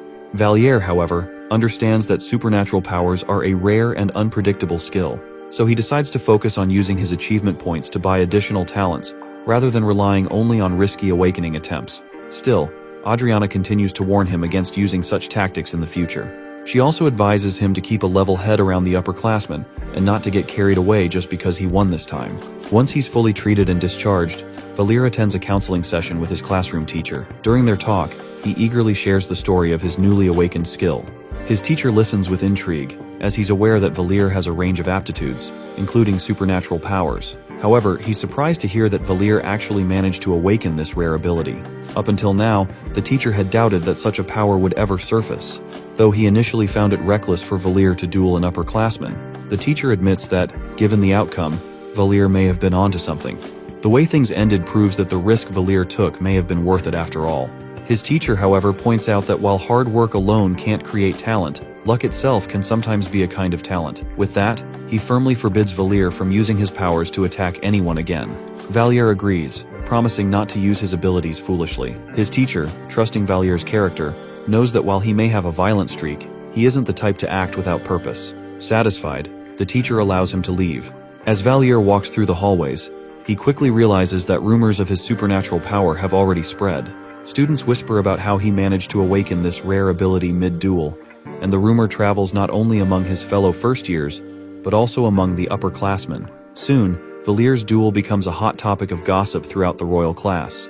After all, a first-year defeating a third-year in such dramatic fashion is rare, and it's no surprise that news of it is spreading like wildfire. Even those who disliked Valier now look at him differently, as if they sense something more than just the awakening of his supernatural power during the duel. Later, Valier runs into Harriet, someone he fully expects to throw a few critical remarks his way, as she usually does. Yet this time, she remains silent as she passes him. Surprised, Valier decides to call her back and ask why she didn't say anything to him. Harriet hesitates, clearly caught off guard, and then pieces together a response. She tells him that it was still cowardly of him to rely on his supernatural power during the duel. Valier had anticipated such a reaction from her, knowing exactly how to push the right buttons. Still, he smirks inwardly, sensing that even Harriet's words hold a different tone now. Valier chuckles and tells Harriet that he could see how uneasy she looked while he was getting pummeled, noticing the way her face went pale with anxiety. She starts to deny it, but her flustered expression betrays her, and her attempts to defend herself come out in a stammer. Valier raises his hand, as if to gently touch her shoulder, but she quickly warns him not to get any closer. To his surprise, Harriet's face crumples, and she begins to cry, asking him to stop making fun of her. Her reaction takes Valier off guard, and guilt quickly settles in. He hadn't meant to upset her like this, regretting that he pushed her too far. Valier tries everything he can to make her stop crying. He even offers her a macaron, a sweet snack he has with him, but she refuses. Valier becomes frustrated, feeling like she is crying just to annoy him. In his mind, he thinks that none of his family members ever managed to irritate him like this. When he finally asks her why she is crying, she says it's because he called her bird brain and made fun of her. Valier is shocked and can't believe what he is hearing. He points out that she called him a bum too. She stands her ground, saying she only called him that because he really is one. Valier, surprised, responds that he only called her bird brain because he thought she was cute and was trying to cheer her up. At last, she stops crying, but warns him never to touch her with his dirty hands again. Valier quickly agrees, relieved that she has calmed down. He offers her the macaron once more, and this time she takes it, calling him an old geezer for his behavior. She then asks if it hurt when he got beaten during the duel. Valier admits that it hurt a lot, like hell. She follows up with another question, wondering why he didn't give up if it was that painful. She points out that he was lucky to unlock his superpower during the fight, otherwise, things could have ended badly for him.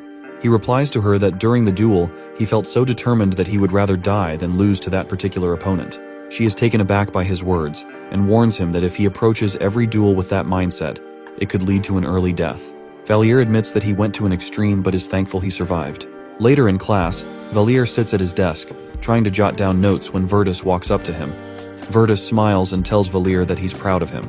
He says he never thought Valier could defeat anyone at school, let alone a third-year student. Valier modestly responds that it was mostly luck, and that his superpower just happened to awaken during the fight. As they continue their conversation, the student Valier dueled enters the classroom. The tension rises as the student walks toward them. Valier assumes the worst and prepares for more trouble. But, to his surprise, the student bows his head and apologizes. He admits his mistakes and apologizes sincerely. Valier is taken aback. He had been expecting harsh words or more conflict, but instead, he gets a genuine apology. The student even promises not to use verbal abuse or violence against students from lower years anymore. Valier, still surprised, acknowledges the apology. He even admits that he believes the student might not be so bad after all, considering he had the courage to own up to his mistakes. Valier explains that he only intervened because Ard, a friend of Rudina, couldn't stand seeing underclassmen treated so poorly. Valier stands up and, in a calm voice, tells the student he's also sorry for causing trouble, admitting his own role in the situation. His classmates watch in surprise, taken aback by seeing Valier and his former opponent bowing and apologizing to each other. As the student Ard turns away, Valier thinks he might also go apologize to Rudina, just to make things right. Shortly after, Mr. Effenhauser visits Valier's class, making his rounds to inform everyone about the upcoming glory ceremony scheduled for the next week. He reminds them that this ceremony is a way to celebrate their past victories. Normally, The temple remains closed for a month during this festival, but due to their curriculum, they will only have a 5-day break. Despite the shortened break, the students are thrilled. One of them jokes that he felt like he was dying from all the morning running drills the school makes them do. Valier, too, smiles gently, secretly planning to use the break to visit Alaris, though he's still figuring out the best way to approach her. Just then, Mr. Effenhauser calls Valier's name, breaking his thoughts. He announces that Valier is to be excused from all class activities for the day. Valier's eyes widened in surprise, as did those of his classmates. Mr. Effenhauser gestures for Valier to follow him, leaving everyone curious, and Valier wondering what could be so important that he's pulled out of class. Valier and Mr. Effenhauser sit under the bright sun on a wooden bench. The heat makes the wait feel longer, and Valier glances around, wondering who she might be. Mr. Effenhauser had been vague, only mentioning that someone would be arriving shortly without giving him any specifics. To fill the silence, they chat. Effenhauser brings up a seemingly random idea. Since the school has an all-mana source, they could use it to build an indoor swimming pool that stays warm during the cold winter months. He goes on to explain how rainwater is collected for use in the outdoor pool, emphasizing its practicality. Valier listens, intrigued. But before he can respond, Effenhauser gives him a sharp look and asks if he has any ulterior motives for suggesting a swimming pool during winter. Valier is caught off guard and immediately tries to clarify. Did Effenhauser really think he wanted swimming lessons during winter for selfish reasons? Before Valier can fully defend himself, Effenhauser stands up abruptly and tells him to keep waiting, then walks away. Moments later, a new figure appears from behind. It is a woman with a confident stride and sharp eyes. Valier quickly realizes she is one of the school's teachers, specifically assigned to help students control and develop their supernatural powers. The teacher introduces herself as Rolendria. She smiles warmly, expressing genuine happiness at seeing Valier finally awaken his supernatural abilities. Together, they begin a series of exercises to test and hone his abilities. After observing his progress, Rolendria commends him for his determination and focus. She tells him how proud she is that he has the confidence to set goals for himself and work tirelessly to achieve them. Rolendria then gives him a unique insight into his power. She explains that if he truly believes he is a sprinter, and if he genuinely convinces himself, he can run faster than any sprinter. She encourages him to test it out. Valier runs, pushing himself harder and faster, feeling the power coursing through him. When he stops, breathless and tired, a part of him feels exhilarated, but doubt quickly creeps in. He starts to think that perhaps this power isn't as great as it seems, and a sense of disappointment settles over him. Sensing his frustration, Rudina steps in. She gently tries to change his perspective. She shares why she admires his power, explaining that it has limitless potential as long as he believes in himself. She urges him to accept and embrace it, reminding him that even powers that seem strange or burdensome can be turned into strengths. As night falls, Valier lies in bed, unable to sleep. He replays Rudina's words in his mind, trying to make sense of everything she said. Just as he's lost in thought, his phone buzzes. He picks up the call, and a voice, another student, asks him to meet her immediately. Valier steps out into the cool night air, curious about why he's been summoned. She greets him and immediately asks how it feels to suddenly have a superpower overnight. Valier replies that he's managing, though it's a lot to take in. She nods thoughtfully, then asks another question. She's heard his superpower revolves around self-suggestion. Valier confirms this with a quiet yes, still unsure where this conversation is leading. They sit down together, still surrounded by the dim, warm glow of the streetlight. The silence stretches as Valier's curiosity grows. Why call him out at this hour when everyone else is asleep? Finally, she breaks the silence. She asks if it's true that, theoretically, he could find something, or someone, if he truly convinced himself he knew where to look. Her question leaves him momentarily stunned. He hadn't thought of using his power in such a specific way before. After a pause, he admits he's not sure if it would work like that, but he's willing to try. Before he can say more, she hands him a sheet of paper. Valier takes it and sees the image of a young boy staring back at him. She explains that it's about Charlotte, who is desperate to find this child. Unlike her and the Rotary Club, who have more time and resources, Charlotte is driven by fear and urgency. Valier holds the picture tightly, letting its details sink in as he crafts his supposed vision. He describes a scene to the student beside him. The boy riding frantically on a horse through ancient ruins, with a crowd of pursuers closing in on him. Demons loom nearby, adding to the urgency of the image. When he finishes, Valier stops, claiming it is all he can sense for now. He hopes this will end the conversation, but she grabs his hand, tears streaking her face, and pleads with him to try harder and see more. Inside, Valier feels trapped. He knows he has already lied, spinning a tale that has only fueled her hopes. Continuing down this path means deepening the deception, and eventually causing her more pain. Unsure of what else to do, he tells her that he keeps seeing the same scene repeat itself, suggesting that his powers might still be too weak. Her desperation doesn't wane. Instead, she grips his hand even tighter and begs to know if the boy is still alive. Weighed down by the lie and the pressure of the moment, Valier assures her that the child is alive. His words bring visible relief, and she finally releases her grip. She bows her head and begins to sob uncontrollably. Valier feels the weight of his actions pressing down on him. He can't stand to see her in so much pain, knowing that his false reassurances are only delaying a potentially painful truth. After a few minutes, she finally stops crying. She wipes her face, composing herself, and then asks Valier not to tell anyone about what happened. He nods, understanding her request, especially when she mentions not wanting Virtus to use this information. Her expression softens into a small smile as she explains why finding the boy is so important to her. She reveals that he saved her life when she was on the brink of losing her sanity in a place of decay and despair after suffering a defeat. In that dark moment, when she was ready to give up, it was the boy who helped her back up, offering words of comfort and reminding her that humanity had won the war. She continues, recalling how the boy tried to keep her calm despite the terrible place they were trapped in, a place capable of breaking anyone's mind. He confessed to her that he had lost his memories and couldn't recall anything from his past.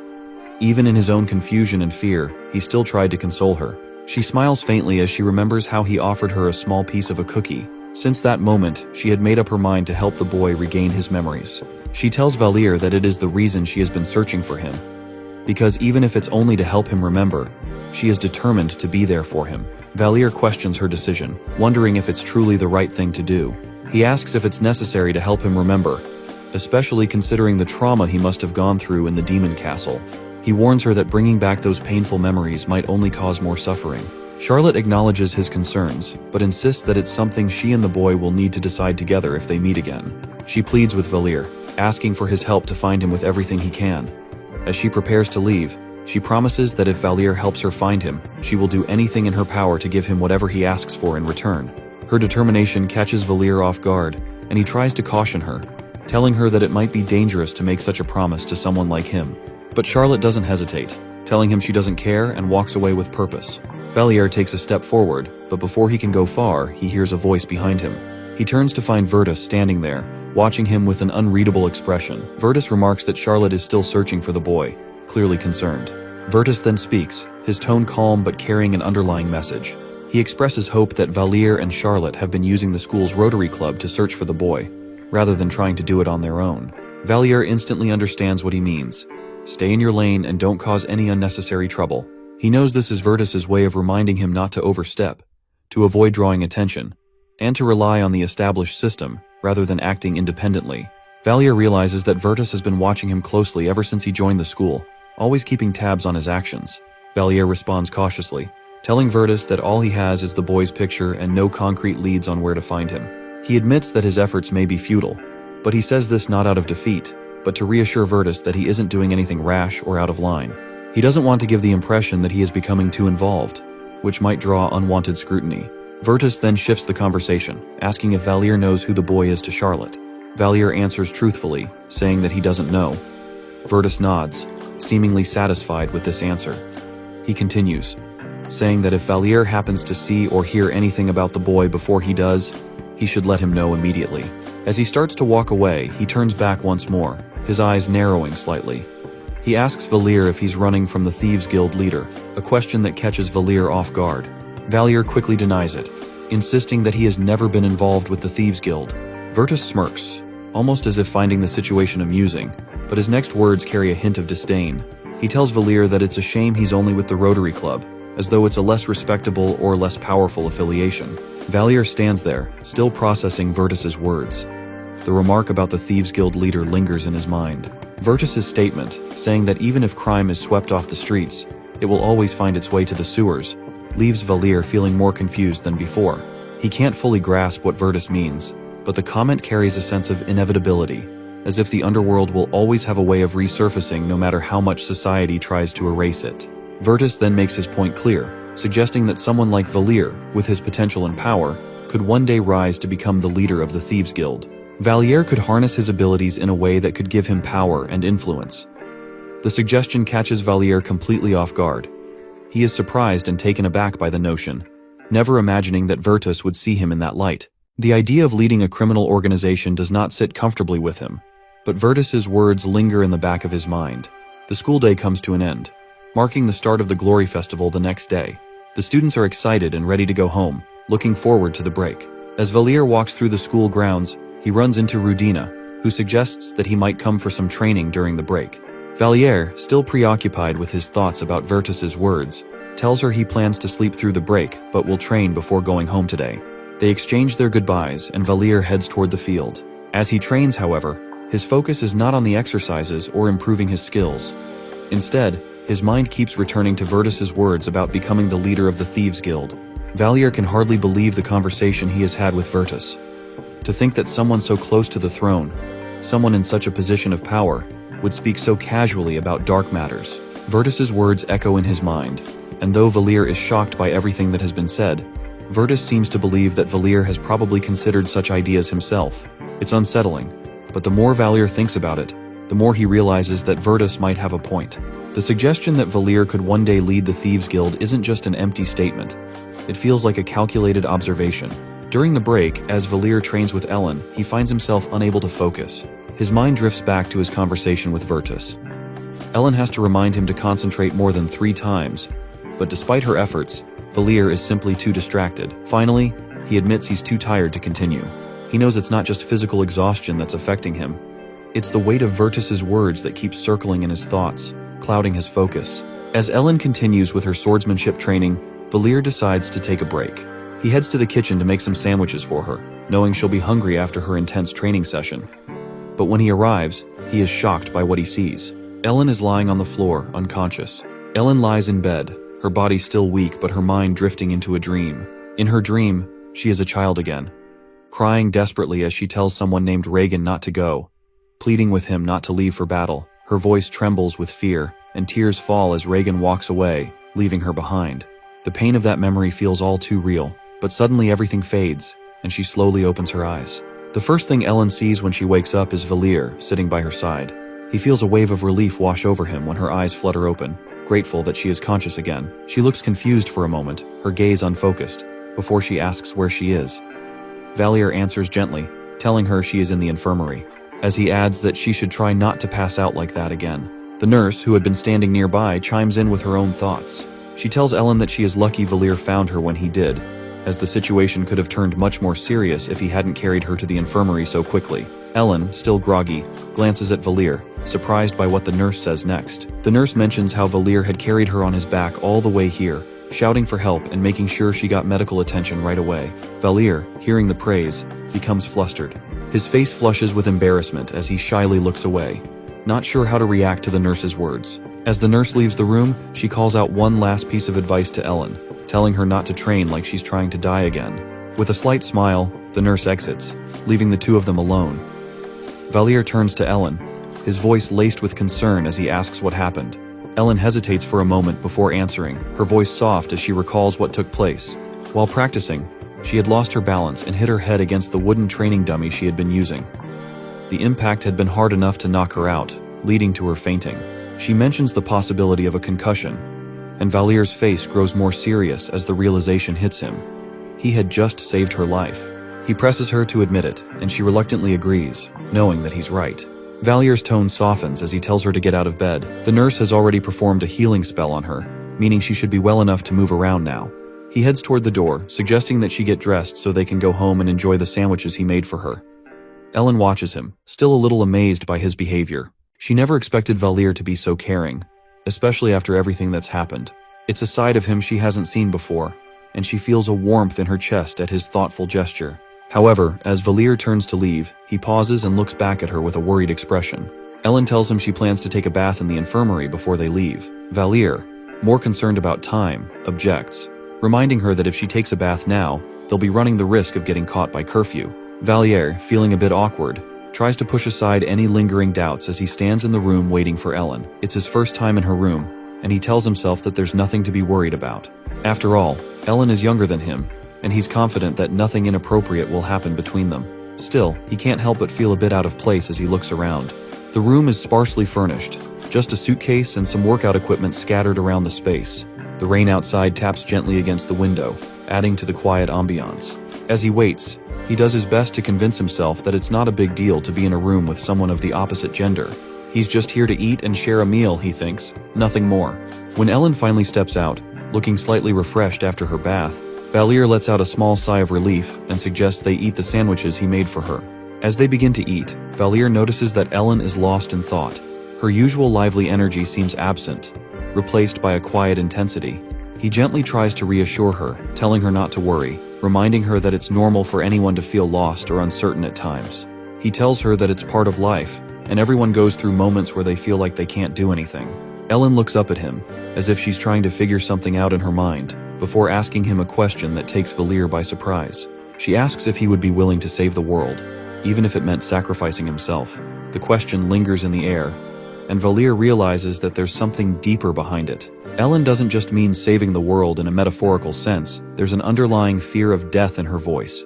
It's as if she believes that death is the absolute end, a permanent loss that no one can come back from. Ellen's words weigh heavily on Valier's mind as he listens to her speak about her brother. He can sense the deep pain in her voice, the mix of pride for the world that sees him as a hero and the anger and sorrow she feels for being left behind. To everyone else, Reagan is a hero who sacrificed himself to save the world. But to Ellen, he's the brother who chose to leave her alone, who vanished into the unknown without a second thought. Valier understands her struggle, but he also knows that it's impossible to truly know how someone would act in such a situation unless they've been through it themselves. He tries to offer a neutral perspective, telling her that no one can really say what they'd do unless they were in that same position. He doesn't want to sound dismissive of her feelings, but he can't pretend to know what Reagan's sacrifice was truly like. Then, Ellen reveals something that Valier hasn't noticed until now, the suitcase or box that had caught his attention earlier. She walks over to it and opens it, calling him over to take a look. When Valier approaches, he's taken aback by what he sees. Inside the box lies a sword, unlike any he's ever seen before. It gleams with a strange energy, and its craftsmanship is otherworldly. It's a sword forged from tears, the very essence of sorrow and sacrifice. Valier knows immediately what it is. He recognizes the sword as Lament. The name sends a chill down his spine. This is no ordinary weapon. It's the weapon of Reagan, Ellen's brother. Reagan was a legendary fighter, wielding two swords. One, Alsbringer, was said to be a divine weapon, granted by the god of war. The other, Lament, was forged by the goddess of the moon, Mensis. Lament was a rare and sacred blade, one that could only be wielded by someone of great skill and strength. Valier knows that Ellen must have inherited not just the sword, but the incredible power that comes with it. This weapon is more than just a family heirloom. It's a symbol of her brother's legacy, a reminder of his sacrifice, and now, it's a part of her. Valier realizes that it's from this very sword that Ellen has honed her incredible abilities. It's no wonder she's as strong as she is. Lament has shaped her into a force to be reckoned with. Ellen smiles at him, a faint but sincere smile. She thanks him for saving her life earlier, and as she does, something unexpected happens. An achievement unlocks for Valier, a reward for getting to know Ellen's true identity, for understanding the weight of her past. The notification pops up on his screen, showing that he's earned 500 points for uncovering the mystery of Ellen's legacy. Early in the morning, Valier wakes up and dresses in a red cloth, preparing for his visit to the Aligar district during the break period. He walks through the busy streets, eventually arriving at Alaris's shop. Upon seeing him, Alaris's concern becomes evident as she hurries over to him, though she insists that it's dangerous for him to be there. Valier calmly replies that he has already passed through many alleyways to reach the shop and intends to stay there until the break is over. However, as Valier notices Alaris's unease, it becomes clear that something is troubling her. She explains that the last time he visited, trouble followed when people traced him back to her shop because of a scroll she had been selling. Alaris continues, her tone laced with fear, as Valier confirms whether people are indeed looking for him. She answers yes, explaining that while the people aren't suspicious about her, they have been watching all the shops he visited that day, including hers. Her voice trembles slightly as she asks if he really stole the fireball scroll from a store. Valier becomes furious at the accusation and answers sharply that it was Mr. Borton's shop. He immediately recalls who might have spread the false information. With growing realization, he tells Alaris that it was a man who had given him the task, promising to pay him if he could copy the scroll and make it look like the real thing for resale. Valier explains that he had no intention of stealing the scroll, but had been tricked into thinking the task was legitimate. Alaris listens carefully, and once he finishes, she supports him, affirming that Valier had made the right call by teaching the man a lesson. Valier explains that the man practically forced the scroll on him, despite his desire to rest during the break. He admits that, although he tried to refuse, he had been pressured into accepting it. When he asks Alaris if the other club members are okay, she responds with uncertainty, mentioning that no official word has been given yet. Alaris suggests that it would be better for the Rotary Club to hold a meeting soon to update everyone on the situation. Valier agrees, and they plan to go to the club the following day. That night, as Valier lies in bed trying to sleep, he notices Alaris staring out the window, lost in thought. She suddenly asks him if he truly believes that humans are superior to each other. She shares her own view, saying that while humans are thriving in a way, they are constantly fighting and slaughtering one another in the name of progress. Valier, still lying in bed, sits up and asks her what has caused her to talk like this. He wonders if something bad has happened, but Alaris avoids the question, telling him that he will understand tomorrow. The next morning, they walk through the usual alley together. As they reach their destination, the boy rushes toward Valier and hugs him tightly, expressing his happiness upon hearing that Valier has awakened his superpower. When asked about how temple life was treating him, Valier responds sarcastically, saying it feels like he's on the verge of dying from happiness there. The others immediately understand the tone of his answer. He then shares a bit about his experiences, including a recent duel he had. The group is surprised, and the others start praising him for fighting. However, Alaris expresses concern, believing that it was Valier's anger that led to the fight. She reminds him that, as she has always advised, if he doesn't learn to control his temper, it could lead to chaos they wouldn't be able to handle.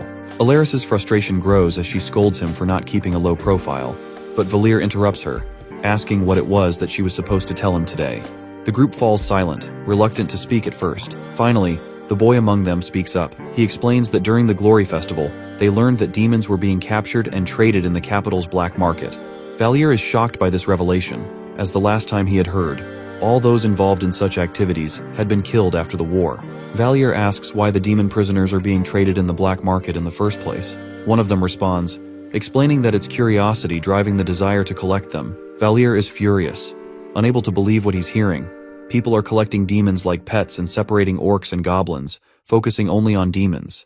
They tell him that succubi, a type of demon, are the most traded race.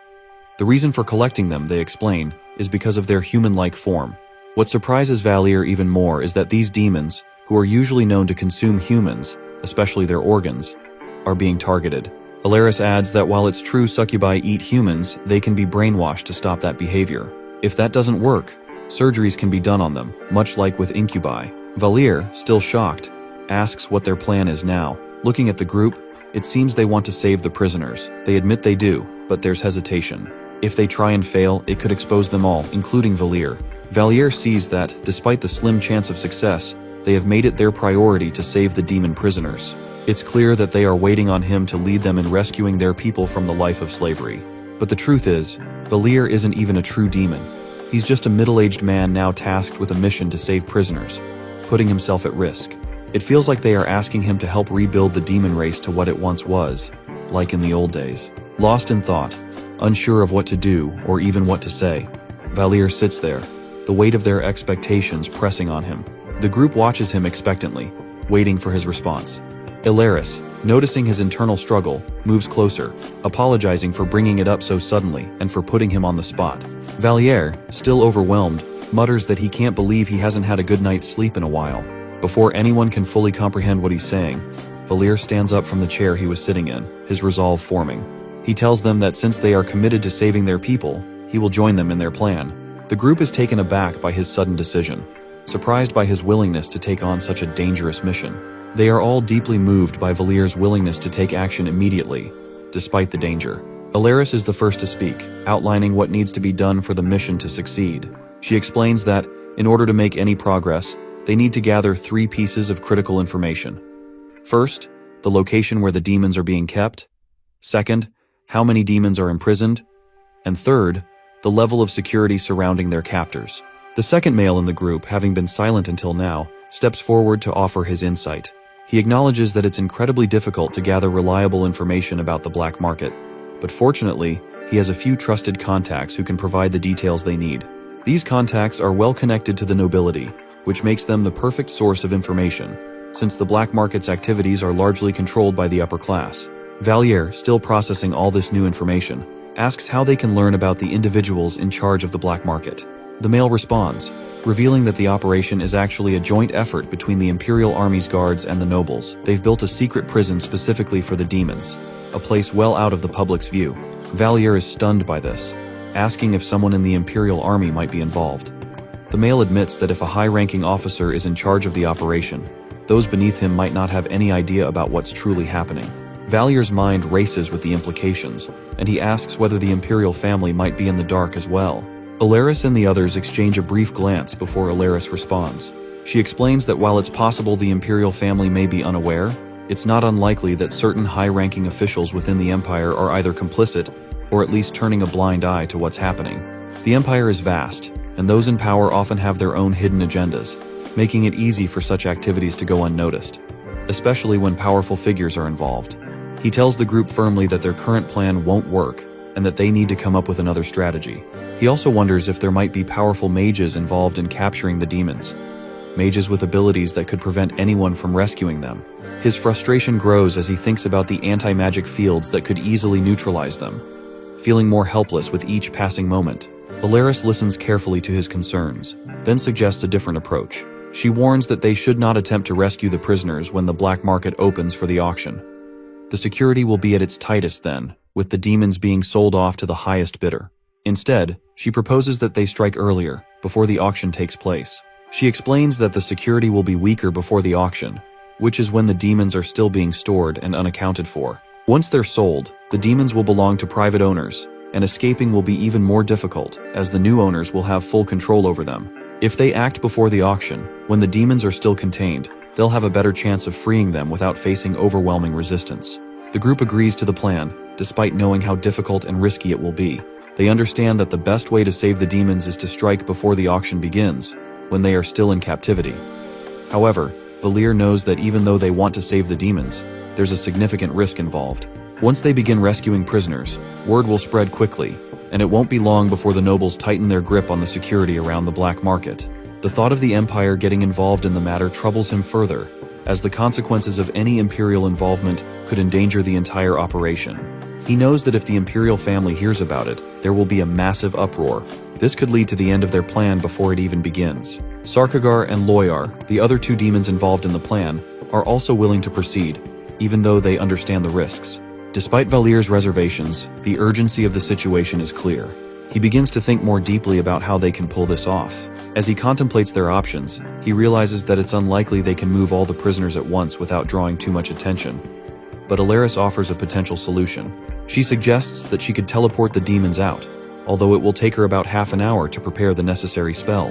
Valier listens closely, realizing that this could be their best chance to get the demons out undetected. Alaris tells him that she could teleport about 20 to 50 demons at a time, which gives them some flexibility.